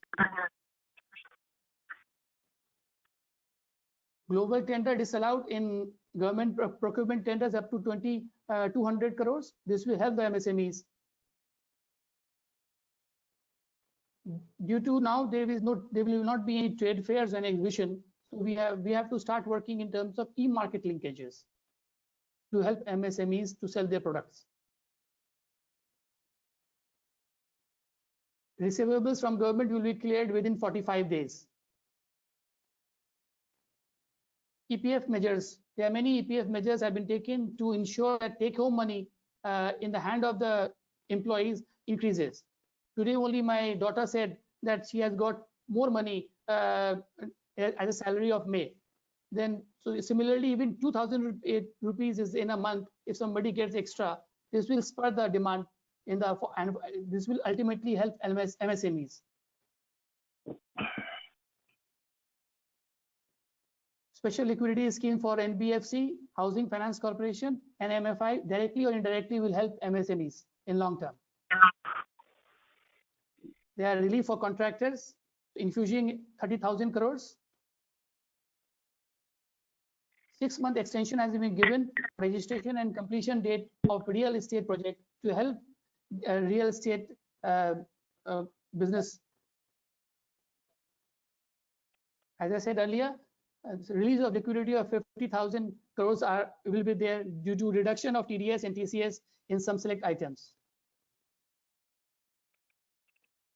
This is total complete. Thank you very much, and be safe. For any questions, you can just let me know through the institution. Thank you very much. Thank you very much for giving me opportunity. Thank you so much, sir. Since time is in hand is very short, we have 2 speakers waiting. I will ask one small question from all of us. Is it possible to give employment to laborers who are returning to their homes? If it was possible, they would not have moved out of their homes in first place. Ma'am, like if I take the example of Uttar Pradesh government, already 16 lakh migrant have been skill mapping has already been done. They must have left maybe around 5 years back or 10 years back. But I am sure that with complete opportunity given in the state, it will be difficult for them to leave.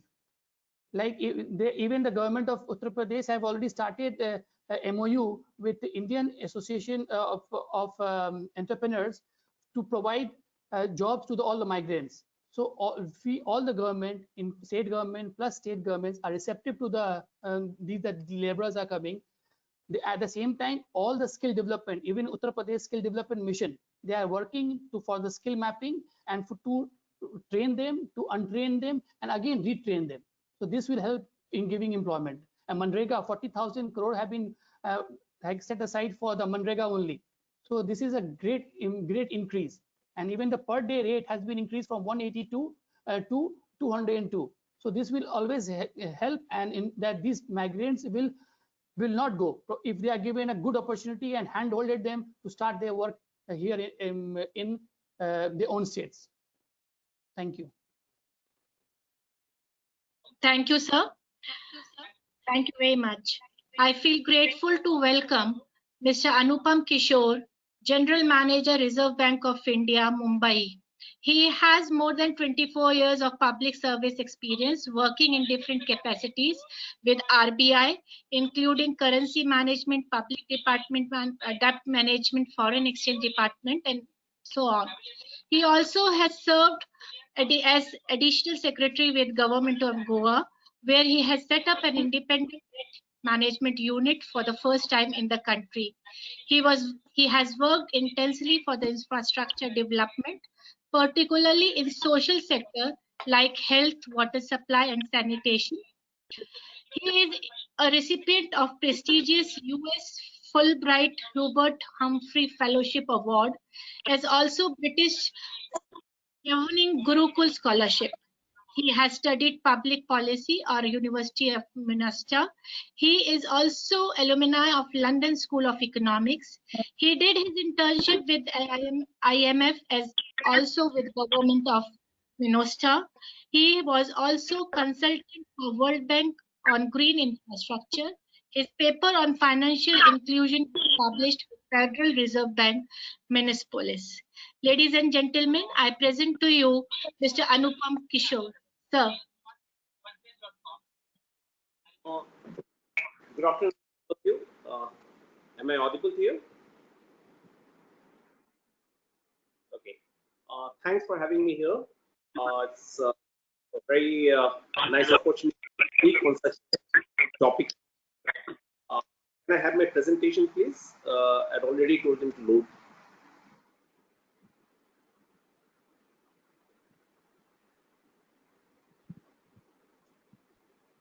So just click on the pop-up screen that is shows share screen. Okay. Yeah. Is it visible to all of you? Till now it is not.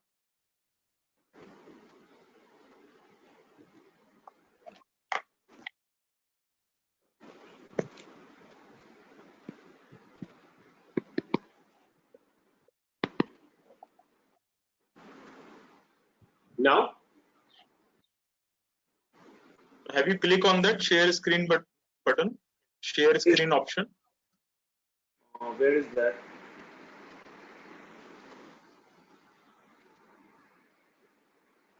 Where is that share screen button? I'm making you the presenter again. Then there will be an option show in your screen that is show my screen. So you just have to click on that. Okay.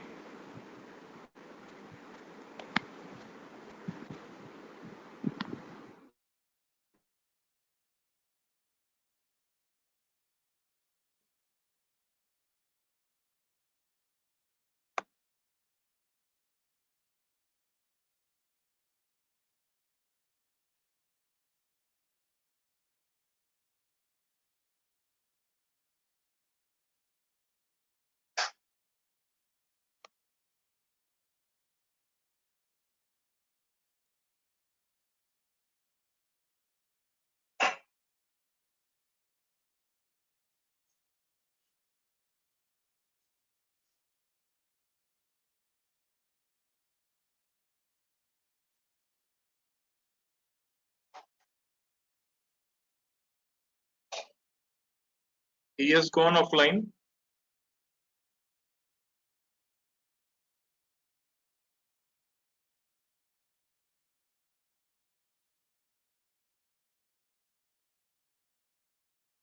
You may call the next speaker first, as Anupam Kishore is now offline.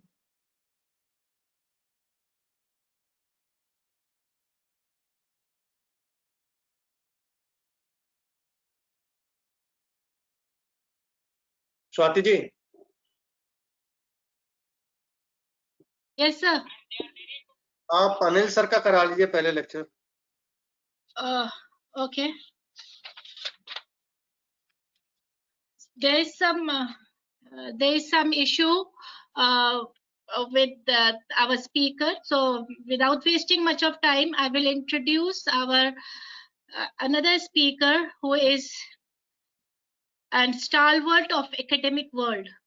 Professor Anil Kumar Gupta is the Michael D. Dingman Chair in Strategy and Entrepreneurship at the Smith School of Business, the University of Maryland, and a visiting professor of strategy as INSEAD, where he served as the INSEAD's Chair Professor of Strategy until December 2010. Anil has also served as Chief Advisor to the China-India Institute of Washington.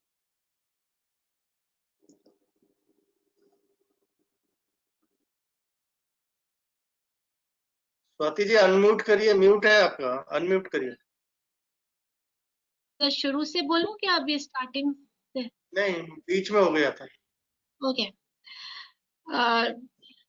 Professor Anil also has served as a chief advisor to the China-India Institute, a Washington, D.C.-based research and consulting organization.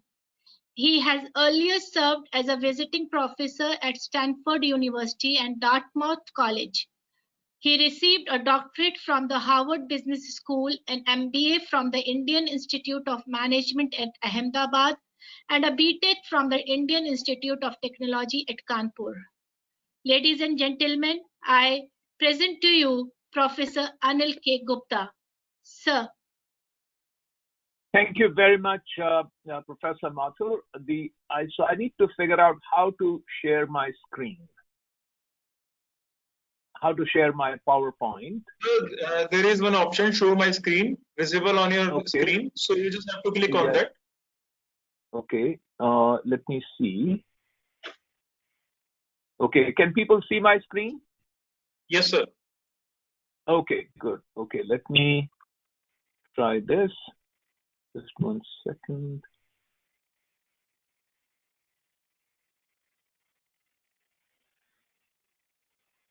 Just give me 1 second, please.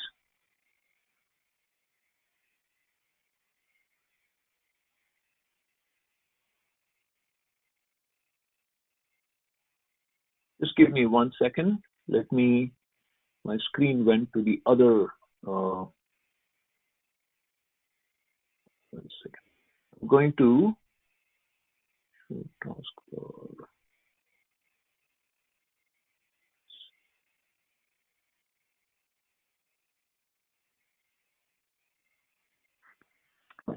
Slideshow. Yeah. No. I can do slideshow, but I have two monitors, and my slides went to the other monitor. So I don't know how that happened. 1 second. Let me. Yeah, I mean I can do it this way, except I'm not looking straight at the camera.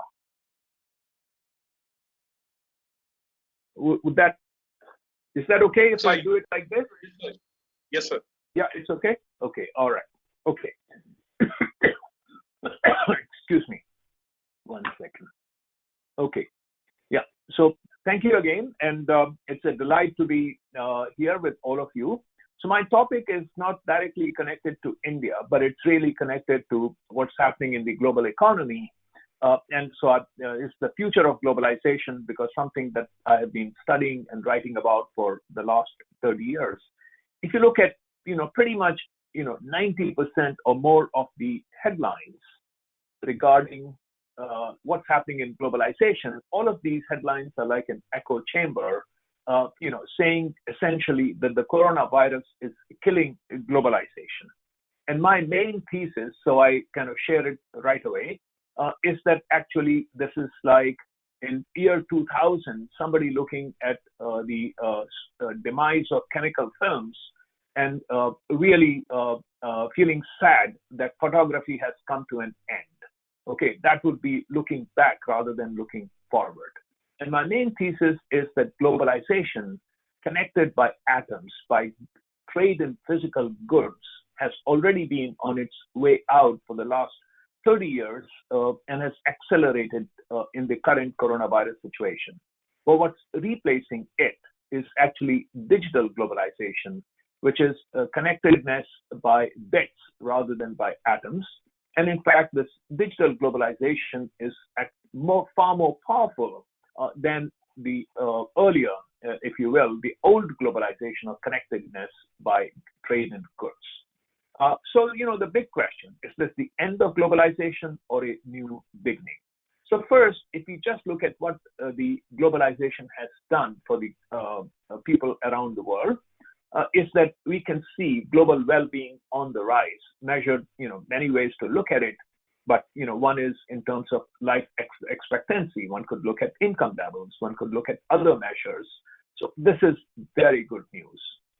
Another way to look at it is the global reduction in poverty. If you look at this chart over the last 30 years, for example, how it has massively come down, from 36% to 10%.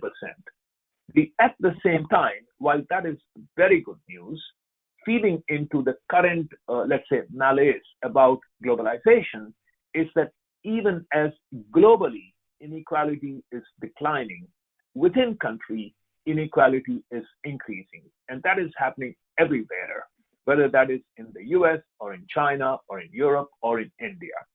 And that has huge implications. So if you look at, the inequality within country, it went down until about 1990, but since then it has been on the rise. And what this inequality is doing is that it leads to division in society because it's ultimately the people, it's the bottom 90% or 95% who are not going anywhere economically. They are the ones that rise up and in protest, if you will, against the haves. So the haves versus the have-nots. And of course, when you have growing inequality, that leads to phenomena like Mr. Trump in the US or Brexit in UK. That populism feeds nationalism. And nationalism, obviously, is the opposite, if you will, of globalism. So if you look at ideologically, yes, the globalization is under attack, and attacked by, if you will, the political system. Yet, at the same time, that is not the only story, or not even the most important story about globalization. So first look at old globalization in terms of trade in goods, how that has been in retreat. So if we look at, from World Bank data, merchandise trade to GDP ratio, it went massively up from, say, 20% in 1970 to more than 50% in 2007, 2008. But since then, actually, it has been in a fairly steady decline. And that decline has accelerated during the coronavirus era, if you will, or the context. But another way to look at it from WTO data, that actually this is not just a 10 or 12-year story from 2007. This is a story that has been playing out for the last 30 years. If you look at the ratio of trade and merchandise trade growth, how year-to-year growth in merchandise trade divided by year-to-year growth in GDP. So it's really compared to growth in GDP, how fast is growth in merchandise trade taking place? It used to be a ratio of about 3 in around mid-1990s. And that ratio came down to 2, around 2, 10 years later. And now it's, been down below 1. So this is not a new story, the retreat, if you will, or the waning days of the old globalization. And it's of course this is the current coronavirus context, which leads to a further sharp decline. And the reasons why merchandise trade has been on its way out is because of several factors which have nothing to do with Trump or with Brexit or with even the coronavirus. It's the end of the commodities boom. You look at trade in oil, you look at prices of oil, look at iron ore, rising wages in emerging markets combined with growing automation, which means that the wage arbitrage or labor arbitrage is becoming less important, less salient, and therefore it's becoming already more local for local manufacturing, and that's been going on in the because the rich economies that have been the biggest importers, Europe, US, and so on, and then of course rising e-commerce, which means let's say preference for shorter supply chains. And if you look at these factors, they're not going to change anytime soon. But then, in the current coronavirus situation, it's almost like the death knell, if you will, of connectedness via goods trade. Japan calling for China exit, economic security. US already, Trump has been pushing for that, China exit. But look at Europe, closing borders amid coronavirus outbreak, may be hard to reopen. India, of course, you're all sitting in India, so you look at, Mr. Modi's call, vocal for local. So, this movement towards local production of goods, this is a global movement, and it's been going on for 30 years, accelerated over the last 10, 12, and accelerated further under the current situation. At the same time, if you look at some other measures of globalization, which is in terms of FDI stock, FDI stock shows no sign of retreat. And just look at the massive increase that has taken place, even over the last 10 years, from about 31% to 38% of world's GDP. And so essentially what's happening is that there is substitution effect between connectedness via trade in goods vis-a-vis connectedness via FDI. Because if, let's say, a company produces in India for India, then naturally FDI increases, but trade decreases. And that's what's already been playing out. And this actually trend is accelerating and will accelerate with the digital globalization story that is now playing out.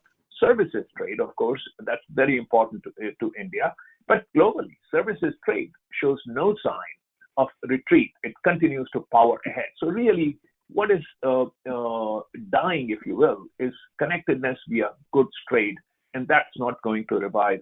It's not that it becomes zero, but it continues to become a less and less important part of the world economy. So now looking at the new globalization, which is the digital globalization. So if you look at, cross-border bandwidth usage, data from ITU, from Telegeography, from McKinsey, is that has been increasing at 51% a year. And so if you just do compounding, it's massive in terms of just what the world will be like in terms of digital connectedness 10 years from now by 2030. And, the India story, of course, the Geo and, all the Mukesh Ambani magic. So just, looking at, because if you look at connectedness via bits, naturally, all of the nodes need to be digitally connected. So as India becomes digitally connected internally, it also enables digital connectivity globally. And, we can see all of the investment that's, coming from Facebook and from, all the other major, let's say, private equity companies in the US. So when we say digital globalization or data flows, there are four major ways in which it happens. So number one, of course, is just communication. You call people, friends, family on WhatsApp or China, WeChat. A second, which is collaboration between scientists and engineers and professionals sitting in different countries. So therefore, it's not just communication, but actually collaboration around some kind of a task. Then, of course, diffusion of ideas and technology. Yes? Okay. Yeah, diffusion of ideas and technology. Okay, I think somebody should mute themselves. Okay, yeah, so diffusion of ideas and technology, whether it is AI algorithms or it is, a business model like Uber gets created in the US. It's only in a matter of months that you have Ola coming up in India or Didi coming up in China. Or of course, the sharing of AI and digital goods and services, whether it is, music or movies or, audiobooks or whatever. Just look at, in terms of connectivity on the communication side, the share of users outside the home country for Facebook, for WhatsApp, for Twitter, for WeChat, looking at, for instance, streaming's share of global music, where instead of buying, the music via CDs or via any other mechanism, you actually just get streaming. You don't own the music, and the share used to be less than 20% in 2015, and now streaming is already in 2019 more than 50%. Just looking at collaboration. So if you, COVID-19, how the world is doing science, and that's happening together, just one story, look at Pittsburgh and Paris and Austria, Norway, Melinda Gates Foundation, of course, operating out of Seattle, Serum Institute of India. And so this is an example of how the digital globalization, another way, so one is communication, second is collaboration, and so this is an example of collaboration. Also, as part of collaboration, cross-border collaboration is a lot more movement towards open source in medicine, in vaccines, but also open source actually more broadly in the whole software and data sectors. Microsoft is a big champion, as this article points out from Financial Times, throwing its weight behind the open data movement. So, not that every bit of data is going to become open, but if you look at the total share of private data versus public data, the share of open data, public data is increasing. And global cloud, and the global cloud, whether it is AWS from Amazon or Azure from Microsoft or Google Cloud, Salesforce Cloud, and so on. And what the global cloud is doing, it's leading to higher productivity. So factories, for instance, you take a global cement company, the factories, of course, are local for local, but at the same time, the global cloud enables the best practices, technology to be shared across factories in terms of optimizing production, optimizing supply chains, therefore increasing productivity. Offices, naturally, okay, so global cloud leads to more collaboration, more diffusion of ideas, makes offices more productive. Look at colleges. When I was in IIT Kanpur or IIM Ahmedabad, we used textbooks, and typically those textbooks were written by US professors.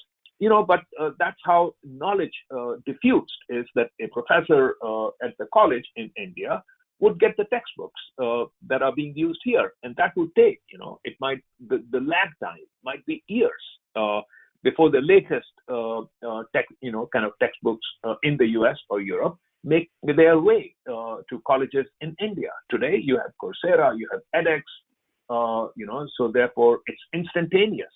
All MIT and Harvard courses, for example, or Stanford courses, or Coursera, edX. They're available instantaneously, often for free to anybody around the world. And obviously, it's the global cloud that makes it happen. And then individuals, connectedness through WhatsApp, because what happens is that these days, when I talk to my own family members or friends in India, and it's amazing, is that what they know about what's happening in the world is exactly the same that I know, so therefore, this kind of connectedness via individual, what that means is that people in India, they expect in terms of governance, in terms of the goods and services. So this kind of a individual, even in the individual level connectivity boosts demand, and of course therefore has economic spillovers. Pretty much all of us are in work from home, but then initially it takes time to gear up to work from home. But once you figure out how to work from home, both for the individual and for the company, then in fact the cost of working from home comes down dramatically. Just look at recent statements by Twitter. The Jack Dorsey, the CEO, said that actually work from home, he's making it permanent, not just for 6 weeks or 2 months or 3 months or this 2020, but permanent. And so once you make work from home, Facebook, Zuckerberg said that by 2030 he expects half of Facebook's workers, staff, will be working from home. So once you do that naturally, then it doesn't matter if the company is based in Silicon Valley, that the people who are working from home, whether they are based in Colorado or in Maryland or in New York, or whether they are based in Bangalore or Pune. And so therefore, this work from home, let's say, movement or trend is going to once again lead to globally distributed work. So if you look at what it will do, all of this story to production, for example, is that we will still, of course, people will need physical goods. And so here I just take an example of a car. And Tesla is a good example of, the leading edge car company in the world. That, Tesla is a global company. They have factories in California and in Nevada and in New York, Buffalo, in China, in Shanghai. They have a new factory coming up in Berlin. And at some point they'll open a factory, I'm sure, in somewhere in ASEAN, somewhere in India, and so on. So what you will have is that, to me, Tesla epitomizes, illustrates the new era of globalization, that you will have a global company, you will have global production, but it will be mostly local for local. Or if the countries are small, and so therefore each country by itself cannot have global economies of scale, then it will be regional for regional. A good example is that you don't need a car factory in Philippines for Philippines, but you would have a car factory, like say a Tesla, within the ASEAN region for ASEAN, because the ASEAN region, the ASEAN economy is as large as India's economy. And so that's what I mean by local for local or regional for regional. But at the same time, these production centers will be connected by bits and not atoms. So what that means is that the technologies, ideas, blueprints, new product development, all of that gets shared pretty much on a real-time basis. If you just look at what's happening to the structure of products, is that the wind turbine, and the new energy. So wind turbine, of course, is hardware. But, along with that hardware is the software that drives this turbine and the services that go on top of that, because the productivity, the efficiency of a wind turbine is not cast in concrete at the time that the turbine is produced. Just like a PC, just like an iPhone, the productivity of the hardware keeps improving over time. And so what that means is that the wind turbine is shipped once, that's trade in physical goods. But then over time, as the wind turbine is being operated and all the software and services that ride on top of that is the digital connectivity. And it has economic implications. Look at Nike, of course, Nike production is not local for local. It's in a few spots, whether it's China or it's Vietnam or Indonesia, for the entire global market. But what's happening to a Nike, sneaker? That the sneaker is now becoming a connected sneaker. So you buy the sneaker once, that's trade in physical goods.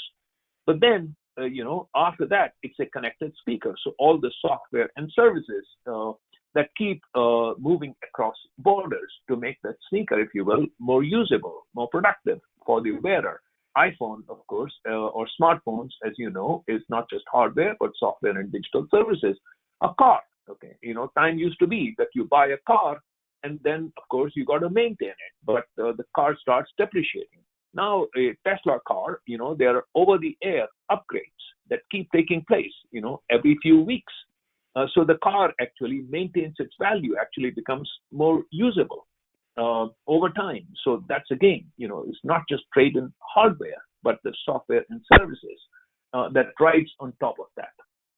So, bringing this to a close, is that this actually, it's interesting that this was a McKinsey analysis covering the 15-year 1998-2013, is that already even at that time, their estimate analysis was that the contribution of data flows to global GDP was about 3.3%, not that much lower from the contribution of trade in physical goods.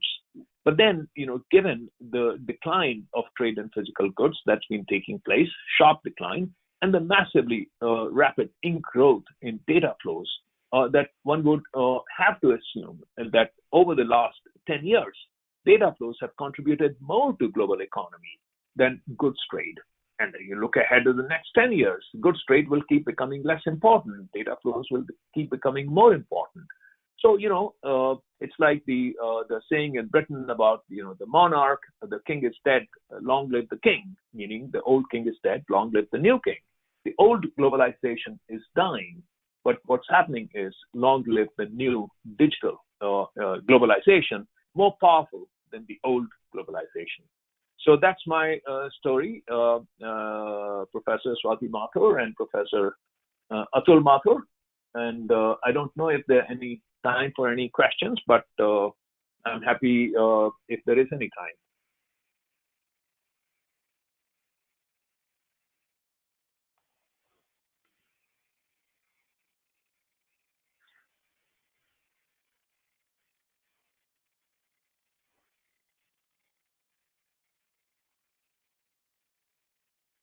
Professor Gupta.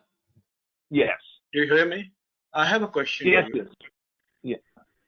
Like it has been projected that many companies are going to leave China.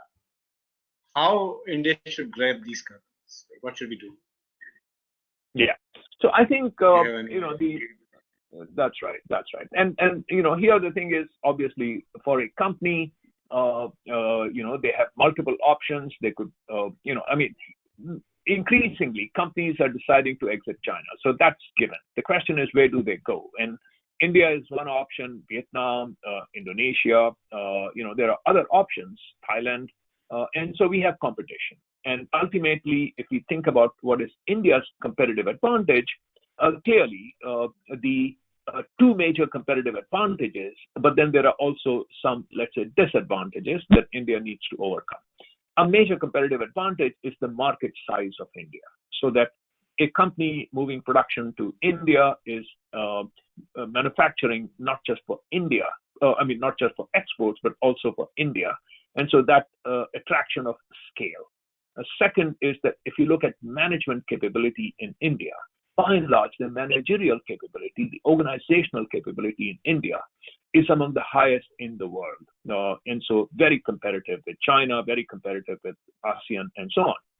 The disadvantages that need to be overcome, that are being overcome, is infrastructure, number one, labor laws, another. So those are the big ones.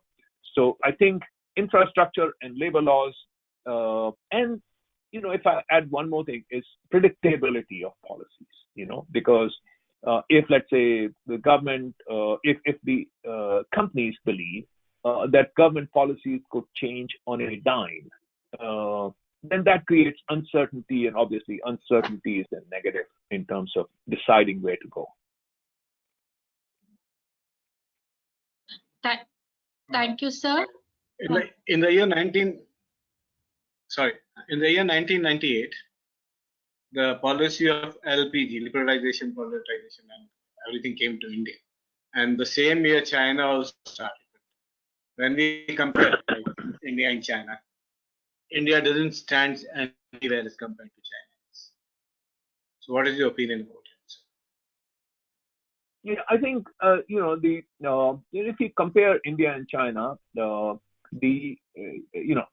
are two as drastically opposite political systems as one can imagine. It's command and control, one party versus a very vibrant, robust, some might say chaotic democracy in media in India. So completely opposite. But what's interesting is that even though they are drastically opposite political systems, China and India over the last 30 years or 40 years, if we want to go back to 1980, have been the two fastest growing economies in the world. So what that says is that political system is important, but political system is not everything. There are major factors that are actually common to both China and India. And number one, of course, is domestic scale, because a bigger economy can afford to have and will have major colleges like the IITs or the IIMs and so on. And they will have, therefore, massively domestic organizational and managerial capability.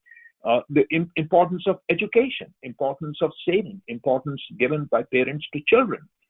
And so if you look at American high schools and colleges, the top kids are mostly from China and India. And so I think those cultural commonalities, the scale commonalities, the importance of saving, importance of education, those things. So that's why China and India have been the two fastest growing. But at the same time, China grew at about 10.5%. If we look, and India grew at about 7.5% to 8%. So one could look at, very simplistically, but not totally incorrectly, say that the India's, let's say, 2.5% to slower growth, 2.5 to 3% slower growth than China over the last 30 years is, in some sense, we could say a democracy tax. Okay.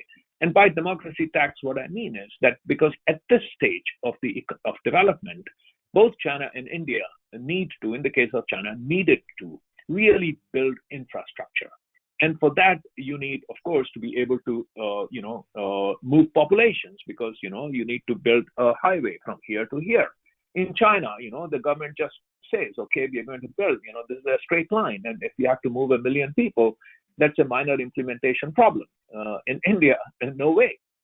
And so, therefore, there are things that a command and control economy can do in terms of gathering capital away from consumers and putting it behind infrastructure. So that's the democracy tax, one could say. Why China grew faster, and if you grow faster by 10.5, again 7.5 over 40 years, China becomes a lot more economically powerful than India. But at the same time, the story is not yet over. What will happen over the next 30 years, 40 years? Because the next game is not just infrastructure, it's innovation. And in the case of innovation, a command and control system is at a disadvantage as compared to a vibrant, chaotic, democratic system. And by many measures, even though India spends a lot less than China on R&D, the productivity of that R&D in India is significantly higher than China's. So, my own prediction is that by 2050, already the gap between China and India, which was widening, is beginning to close. And that by 2050, China will still be stronger than India, but the gap will be much less than what it is today. Thank you very much, sir, for your learned speech. We have learned a lot from you. Thank you. It's like a privilege and honor to have you with us on this conference. Thank you for sparing your time. We look forward for more such. We look forward for more such interactions. Thank you. Thank you. Thank you. Thank you. Sir, I have one question for you before you leave. Though time in hand is short, but I have two questions. If you can answer any one of them. First is how work from home is going to impact GDPR era. I repeat, how work from home is going to impact GDPR era. And another one is globalization is on retreat, but globalization in FDI is increasing. So why this type of conundrum? Yeah. So quickly, the first one, of course, work from home is because just like this particular webinar, that people, organizations, audiences, students, professionals, we all become more comfortable in terms of how to connect digitally like we are right now. And once you kind of cross that bridge and become comfortable, and I talk to many people and they say that actually work from home is more productive. Yeah, I mean, but there is, of course, a limitation of work from home. And the limitation is that if you want serendipitous interaction, okay, if you want to do brainstorming, if you want to do creative work, if you want to do innovation, for that, you actually need a lot more unplanned, unstructured interaction. So work from home is increasing its share, but it will be a lot more for routine work. And what I anticipate will happen in many sectors is that companies, already in Silicon Valley, most companies have had for years 1 day a week work from home. Okay, so like my son is a software engineer in Silicon Valley, 1 day a week, Pinterest, work from home. But now that 1 day a week might become 3 days a week, 4 days a week. But for 1 day a week, you still come and interact. So that's how I see. The second question, very briefly, is that FDI and goods trade are actually not complements, but substitutes. Because imagine, hypothetically, a world where there is every country prohibits trade in goods, no exports and no imports, zero. Okay, trade in goods. But countries are open to investment, open to local manufacturing, okay, open to multinationals. What will happen? We will have a global economy with zero trade in goods, but actually massive amount of FDI flows, because whether it's a Procter & Gamble or a Hyundai or a Toyota or a Tesla or Caterpillar, any company, that they would bring FDI and they would produce locally. And along with FDI, what they will bring are, of course, technology, ideas, okay, which will flow every which way.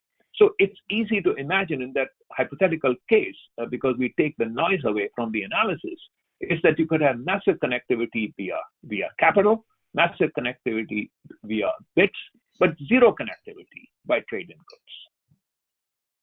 Thank you. Thank you, sir, for your insights on globalization. The rise of data-based globalization is evident. Thank you once again. Now in the panel, we have Mr. Anupam Kishore, General Manager, Reserve Bank of India, Mumbai. He has more than 24 years of experience working in different capacities with RBI. He also has served as Additional Secretary with Government of Goa, where he has set up the Independent Debt Management Unit for the first time in the country.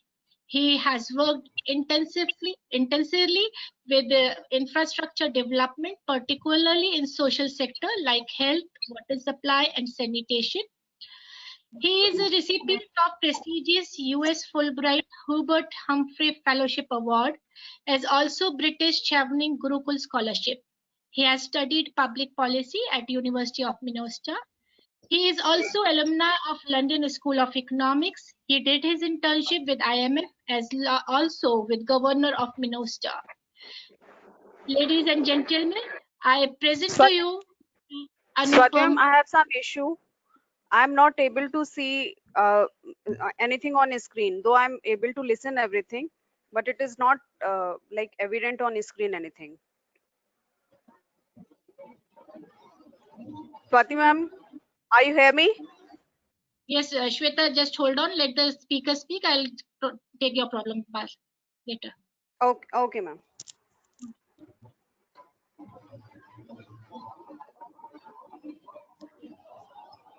Should I start? Am I audible? Yeah, thank you very much for having me here. Professor Gupta talked a lot about digital technology, but the digital technology has its limitations, as we saw just now, and we missed quite a number of times. But anyway, so let's start with the impact of COVID-19 on Indian economy. Next, please.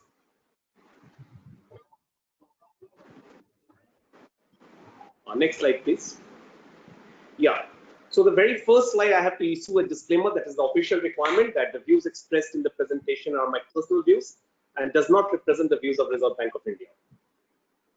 So having said it, I'll start my presentation. And I found my presentation has very great similarity with the Professor Gupta, what he said, and I totally agree with whatever he was saying about globalization. As we go through, we'll find out how it's impacting the world economy as a whole. Next slide, please.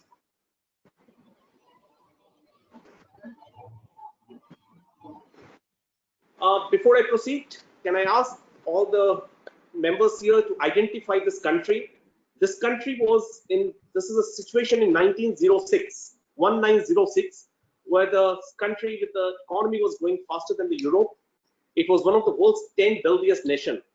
Technology had transformed the economy, rapid expansion of agriculture, huge foreign investment in infrastructure, 6% of global central bank gold reserves, exports per head 9 times global average. It was strong indigenous history, it had famous musical and dance tradition, many local art collection, and the Spanish was the main language. Can any one of you identify this country in 1906? It was on an upswing, it was very high, it was one of the topmost, fastest moving economy in the world.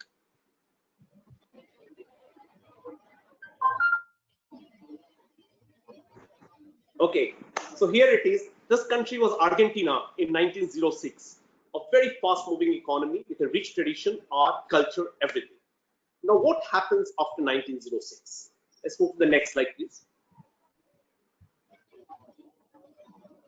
See how this, the GDP differences from the OECD distance comes from positive to the negative, and it goes on and on. In the next 100 years, the things change drastically. Not even 100 years, say around 50 to 60 years. Next slide, please. This is what the comparison of the GDP growth of Argentina and the OECD 16 countries, how the difference happened, how the difference started. Next slide, please.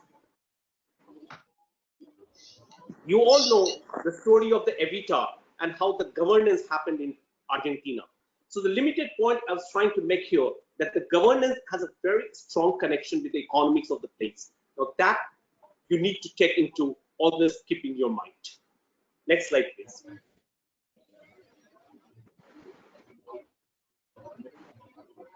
This is another slide that I'm making. This is the GDP per capita income in 1750. Europe had the highest, but look at Asian GDP growth. Next slide, please. After that, a number of technological changes happened. Trans-Siberian Airways came, Industrial Revolution happened, a lot of things happened.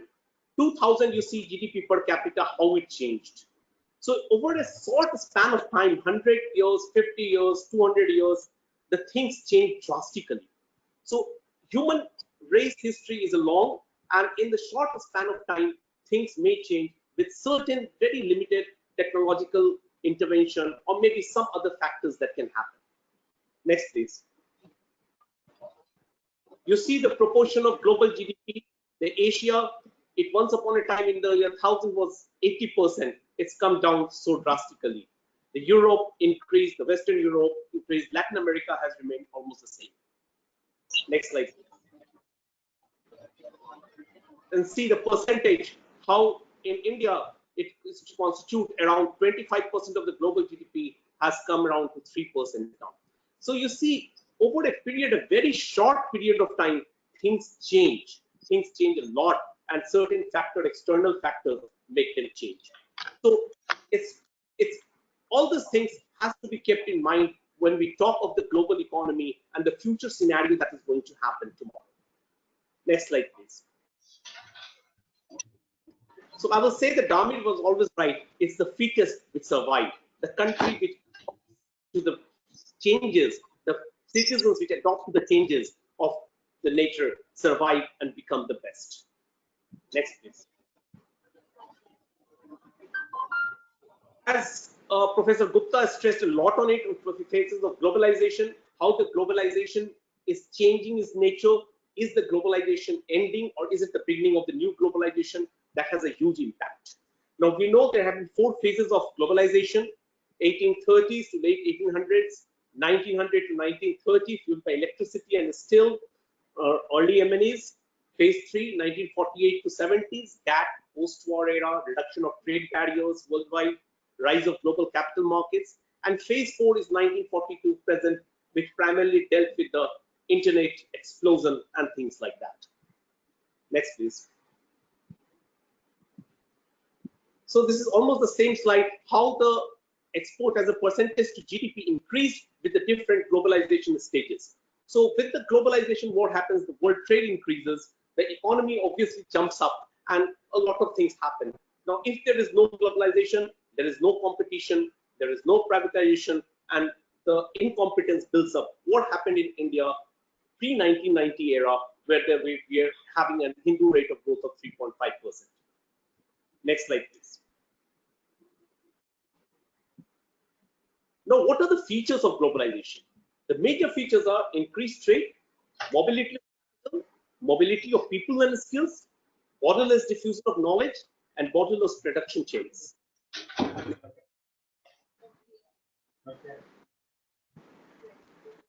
Now, is it the end of fourth phase of globalization? But the ideas that is coming up throughout the world, not only in one country, be it USA making America great again, the Brexit in UK, or Atmanirbharta, what we say in India today. And mind you, these are the very vibrant democracies in the world. So what the views are, it is actually the people's view. In fact, the first anti-globalization movement started, I remember, in 2005-06 in Germany. And at that time, it was called a neo-Nazi movement. Now, how that movement, that idea has become the mainstream in the world, you can see it today. Next, please. Now, first I said about the capital. Now, the capital was already, the capital flow has been trickling down from in the recent past from 2007 to 2015. Of course, with the coronavirus, this has been accelerated much more. Next, please. Global free trade agreement signed per year. See how it is on decline from 2005-10 onwards to the recent times. Next, please. So current forecast due to COVID-19 is accelerating this deglobalization, I will say, or more of a nationalization. The current forecast due to COVID-19 says 13 to 32% decline in merchandise trade. That's the World Trade Organization predictions. 30 to 40% reduction in foreign direct investment, and 44 to 80% drop in international airline passenger. Next, please. This is the showing the WTO chart showing how it is going to affect the trade. The green one says the optimistic sign. The red one shows the most pessimistic sign. The optimistic sign indicates that it may dip in and recover very fast, while the pessimistic sign says that it may take a longer time to recover. We do not know. The situation is not made clear. Next, please. Now, this is the world trade to GDP ratio. How the GDP actually replicates the world trade. The improvement in trade brings about improvement in GDP. The decline in trade, world trade, brings about decline in the global GDP. So it has a very close correlation. Next, please. Far fewer flights now. We have seen the international flight mobility has gone down. In fact, I don't know, I mean, back in our times, it was a dream to be a global citizen. 7 to 8 years back, I shifted from US and people were wondering why I did so. But I had done for personal reason. But today, does really anybody want to be a global citizen today? I have my doubts. Next, please. So, to just sum it up, some of the factors which influences globally, the global economy, the country's economy, is a kind of governance, is the time frame perspective, is the status of globalization. Now, why I'm saying all this? Because a lot of younger students are there. Whatever predictions you see today for the global growth, for the Indian growth, is what is visible. What we can see on the basis of the analysis, what industries are getting hurt today. But you have to see beyond that visibility thing. Coronavirus has brought about a sort of a fog in between, and we are not able to see beyond that fog, beyond that smoke screen. So when the young thinkers, young students really need to start is to do thinking, what is going to happen beyond that? And for that, they have to study the past trend and they have to take these factors into consideration. So whatever predictions are there, they have to actually extrapolate, taking into these views into consideration and come to their own conclusion. The old age, in our times, we used to only think what is visible, and that itself was too tough. But today is a very challenging time, a very competitive time. The students have to go much beyond that. In the value at risk and standard deviation, we say that three sigma, and you can say with confidence up to 99.7%. But we have to go beyond that 99.7%. In fact, it's all, nothing is expected. It's unexpected event. This coronavirus itself is an unexpected event. It's a 1 in a million chance that has happened. So it's a very much necessary to look beyond what is visible. Having said that, let us come now to see what the world is saying about the economic situation, looking at the present analysis. Next, please. So this is the MD of IMF, Mrs. Priscilla Georgia. He said that global growth will turn sharply negative in 2020. In fact, we anticipate the worst economic fallout since the Great Depression. We now project that over 170 countries will experience negative per capita income growth this year. What is important here is that both the developed country as well as the emerging economies, both are going to be affected very, very adversely. Even the great financial crisis, the emerging markets escaped. It's only the advanced economy which had problems. But here, the worldwide, more than 170 countries are going to face a negative outbreak. Now that's a huge number, and that's going to have a great impact globally. Next, please. So I said it's the worst recession since Great Depression. Global GDP growth projected to be negative, -3% market. Both developed and emerging countries are said to be affected. Unemployment is said to be record high, and financial sector, which I work, is said to be highly vulnerable. We will see how in the subsequent slides. Next, please. So this is what the IMF outlook is. The global financial crisis, the GDP was down by -0.1%, and we saw how much rise in unemployment happened, what happened to the whole world. I mean, everybody was so badly affected. Today, the IMF is predicting -3.0% negative GDP. So imagine what is. Next, please. As I said, the great lockdown 2020 is going to affect both the emerging nations as well as the advanced nations, though emerging nations to a lesser extent. This was the IMF predictions in April, where they projected India and China only to be positive. I'm not sure that's going to happen. Maybe they will revise the predictions as the things become more and more clear. Let's wait and see. Next, please. So latest world economic outlook growth projections you have seen everywhere down. -3.0, advanced economies -6.1, emerging market economies -1.0. This is IMF predictions of around April, so it is still marked India and China in positive numbers, 1.9 and 1.2, which I have my own reservations. Next slide, please. The output loss total is considered to be around 9 trillion USD. That's going to be a huge amount. That's going to be a very huge amount. Next, please. The impact of coronavirus on the stock market, if you see worldwide, Nikkei, Dow Jones, FTSE, everything is down. Indian stock market has also suffered vigorously in this time. Next, please. Oil prices is at 21-year low, you can see. Next, please. And for the first time, US oil prices has actually turned negative. It's gone to -$37.63 per barrel. Next, please. Pandemic payrolls have gone down. Non-farm payrolls are expected to fall by 293,000 in March. The unemployment rate is expected to be about 14 months high. Next, please. More than 30 million people in US have filed for unemployment benefit in the last 6 weeks. And there's an IMF study which says that whenever the recession happens, it's the poor who gets affected most. In fact, the average people with a minimum basic qualification, they are actually not able to get re-employed soon, and that's what the poor suffer more than the rich. The inequality actually increases, And that's a great cause of worry for the country like India, which already faces a huge inequality issue. Next, please. So now I come to the Indian economy, impact on Indian economy. I read out the statement of the Governor Satyakant Das on May 22. The combined impact of demand contraction and supply disruption will depress economic activity in the first half of the year. GDP growth in 2021 is estimated to remain in negative territory with some pickup in growth impulse from H2 2021 onwards. Now, one very important thing what he said that growth will be negative, but he did not give the numbers. No numbers they are giving projection because it is still a smoke screen. We are still to get a clear picture of what is going to happen, but it's definitely going to be a negative. Next, please.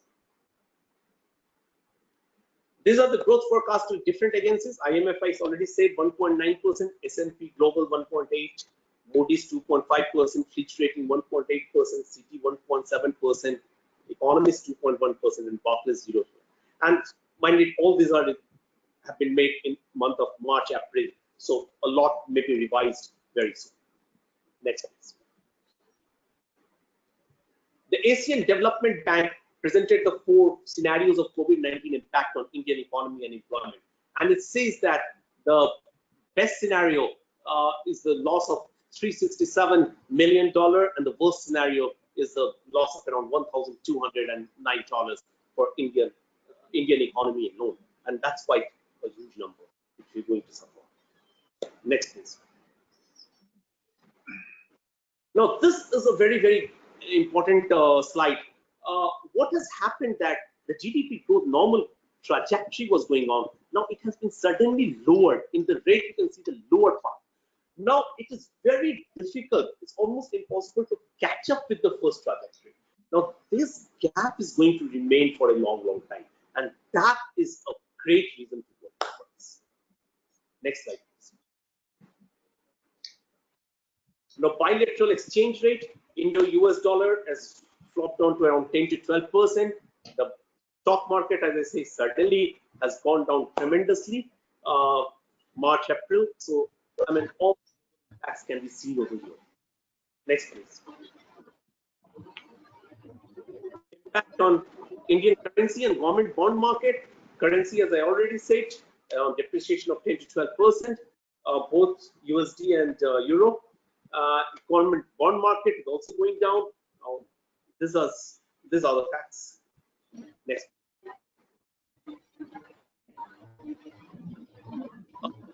Indian unemployment rate 3.5% in April 20.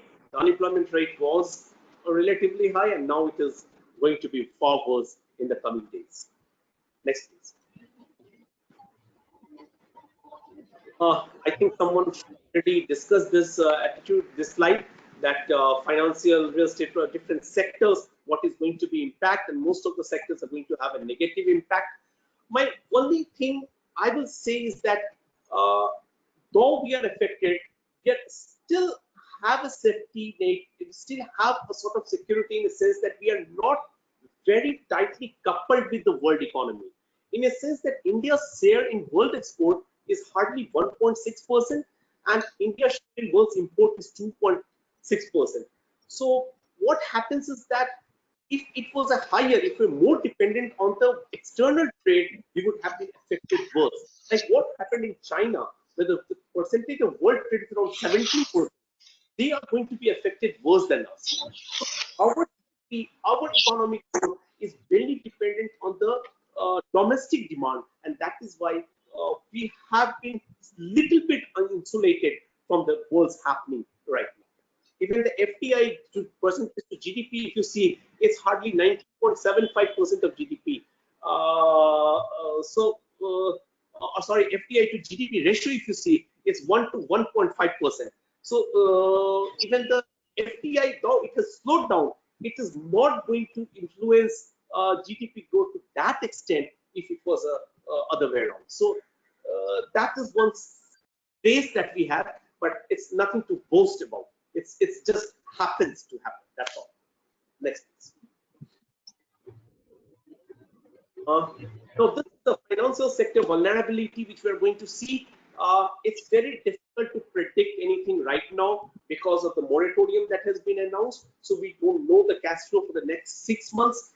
But this is a CRISIL study which says that GNPA is going to grow at least by 2%, 1.5 to 2%. And that's going to hit the banking industry greatly. The capital, and mind it, in India, a lot of banks are public sector banks where the capital comes from the government support, and that ultimately comes from the taxpayers' money. So it's going to hit, that's going to hit the fiscal as well. So this is a big challenge for us. The retail sector CRISIL study has says the GNPA is going to double. These are minded unmortgaged, no security on the retail portfolio. So these are all big challenges. The retail has been the season of the flavor of the season, I would say. All the banks are going for the retail loans, and this is going to hit them very badly. Next. A lot of policy measures have been taken, fiscal measures, you all know. I won't go on repeating the same, it's all over the news. The regulatory measures, somehow, because I'm in RBI, so I have to spell it out, but it's again known to everybody. It's a asset classification and grant of debt moratorium option. That's a very, all these measures have been taken to absorb some of the shocks that we are going to have in the short term. So right now we need to absorb the shock to move forward and then see what happens. So we have reduction in policy rates, easing of working capital finance, extension of resolution of time for stressed assets, stopping of dividend payout by SCBs and cooperative bank, and easing the liquidity position by reducing LCR, liquidity coverage ratio, and extending deadline for counter-cyclical capital buffer. Next. WMA advances for state government increased by 60% from earlier 3%, 30%. A special liquidity facility was extended for mutual fund. One TLTRO was organized only for NPFC. So we are trying everything to do for the liquidity. The reduction in values policy rate, taking accommodative stance to maintain liquidity. Now, these are a lot of measures that has been taken by RBI, very proactive measures. Many of the central bankers in the world are taking it. So let us see the result. Maybe it soothes down. The fall is not that steep. We get a sort of a slopey fall rather than a steep fall. Next slide. Now, having said this, there are some challenges to Indian economy. Now I'll come to opportunities. I would like to tell a small anecdote, a small story on this matter. My favorite, I always tell it in my every presentation. Once there was a British shoe company manufacturing shoe who sent the 2 salesmen to Africa. And when they went to Africa, they was finding that nobody had shoes. So the first one cabled back that there is no opportunity here. No one uses the shoe. The second one cabled back, there is a huge opportunity. No one has a shoe. So where there are challenges, there is opportunities as well. A lot has been told about the Chinese. It's a fact the Chinese economy is shrinking for the first time in decades. It's gone to minus 6.8%. Next slide, please. Next, please.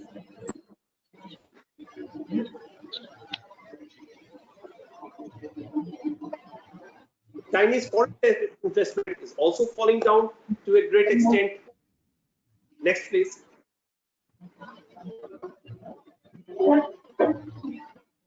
The decline in Chinese industry percentage of Chinese change of industrial output year to year is going down again. For the first time, it's really down. Next, please. China manufacturing index plunges to minus 35.7% down this year. Next, please. So, every panelist has said about it that the Chinese decline is posing a great opportunity for India. It's true to a great extent. However, we need to beef up our infrastructure. We need to beef up our labor laws. Professor Gupta was mentioning that because there are a lot of roadblocks. It's not that the companies choose to go to China first, because the fact is that they were better in infrastructure. They were better managed, so they did. And situation has not changed in India from the time when they opted to go out for China. Second point I want to make is China though there was initial a lot of hiccups, but China all said it has bounced back pretty fast. Today, the scenario of the corona patients in India is actually worse than the China. So we don't know whether the companies will move. And the third is my personal take is that why do we depend on the companies which move from the China? If they can move from China today, they can move up from India tomorrow. Anything can happen. So why do we depend on that? Why don't we look into the new phase of globalization that's happening, the new opportunities that is emerging, and move to that direction rather than moving into old traditional economic models. So we have opportunities in pharmaceuticals. You all know India is exporting drugs to more than 120 countries or so. We have e-commerce is creating a great opportunity. The Geo has brought about the mobility to even the rural areas. The Facebook is today trying to invest in Geo. There's a great opportunity in the digital platform, in the e-commerce, and a very great opportunity in artificial intelligence. Now, we don't know when the people's mobility is out. India's services sector is definitely going to suffer a lot because of the software industry. A lot of people are outsourced, a lot of Indians are staying. Now, if the mobility goes down, people come back. Maybe it's the beginning of fifth phase of globalization where the artificial intelligence takes over and a new economy emerges as such. And that's where lies the greatest opportunity. India has a great scientific mindset, and that's where we should use our mind to move into the new direction. I think that's all. I think stuck to my timeline as I was told. And thank you very much for giving me this opportunity to speak today. Thank you. Thank you, sir. There is one question from our side, and that is, what do you think about the sentiments of the market in general? Since everyone is looking at a depression, won't the sentiment help arrest the downfall? Yes, the sentiment is very negative. We have seen the stock market down, the entire the growth forecast down. But as I said, there are positives in that. The first is the proactive measure taken by the government and the RBI to absorb some sort of this shock and to make the sentiments a little positive. The second is that out of the global economy, if we compare ourselves to advanced economies, we are performing bad, but not that bad. Relatively, we are far better off than the US and others. As I said, that we are still decoupled economy. So still, I mean, once this lockdown phase obviously is going to be a very bad situation, but once this lockdown phase is over, now what will depend is how do we recover from it? Is it going to be a V-curve recovery where we recover fast? Whether it's going to be a U-curve recovery, where it is going to take a long time, how long it takes to flatten the curve, these are still the questions to be answered. Once we get that clarity, I think the picture will be more clear. Thank you so much, sir. Very well explained. With this, we come to the end of the session. I request Dr. Ruchira Prasad to propose the vote of thanks. Ma'am. Good afternoon, everyone. Thank you, Dr. Swati Mathur. It is indeed a great pleasure to propose this vote of thanks. I, Dr. Ruchira Prasad, on behalf of the fraternity of St. Padamchand Jain Institute, extend my heartfelt thanks to our eminent speakers of today's webinar, Mr. Vipul Mathur, MD and CEO, Welspun Corporation Limited, Mr. Anupam Kishore, General Manager, Reserve Bank of India, Mumbai, Dr. Avinash Kumar Chaudhary, General Manager, NER, National Small Industries Corporation, Guwahati, Professor Anil Kumar Gupta, University of Maryland, USA, for sharing their exhaustive knowledge and experience. Sir, I am falling short of words to express my sincere gratitude for accepting our request and sparing time to be with us. I am sure the August gathering who has joined us on this occasion will be benefited with all the view and thoughts shared by all of you. My special thanks to respected Professor Ashok Mittal Honorable Vice Chancellor Dr. Bhimrao Ambedkar University, Agra, for sparing his valuable time and motivating us to conduct this event successfully. I would also like to thank Professor Ajay Taneja, Director, Member Secretary, IQAC, Professor V.K. Saraswat, Convener, Technical Support, and his technical team for their untiring and consistent support to conduct this webinar smoothly. I am thankful to the audience for sparing their time. I am thankful to our director, Professor Vijay Rawat, for his belief, support, and continuous guidance.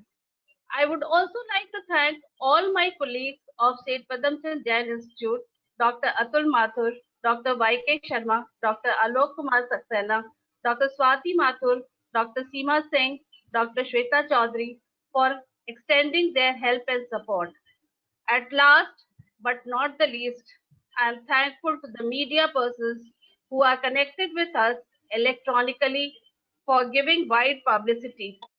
Once again, thank you so much, all of you, for joining us. Thanks a lot.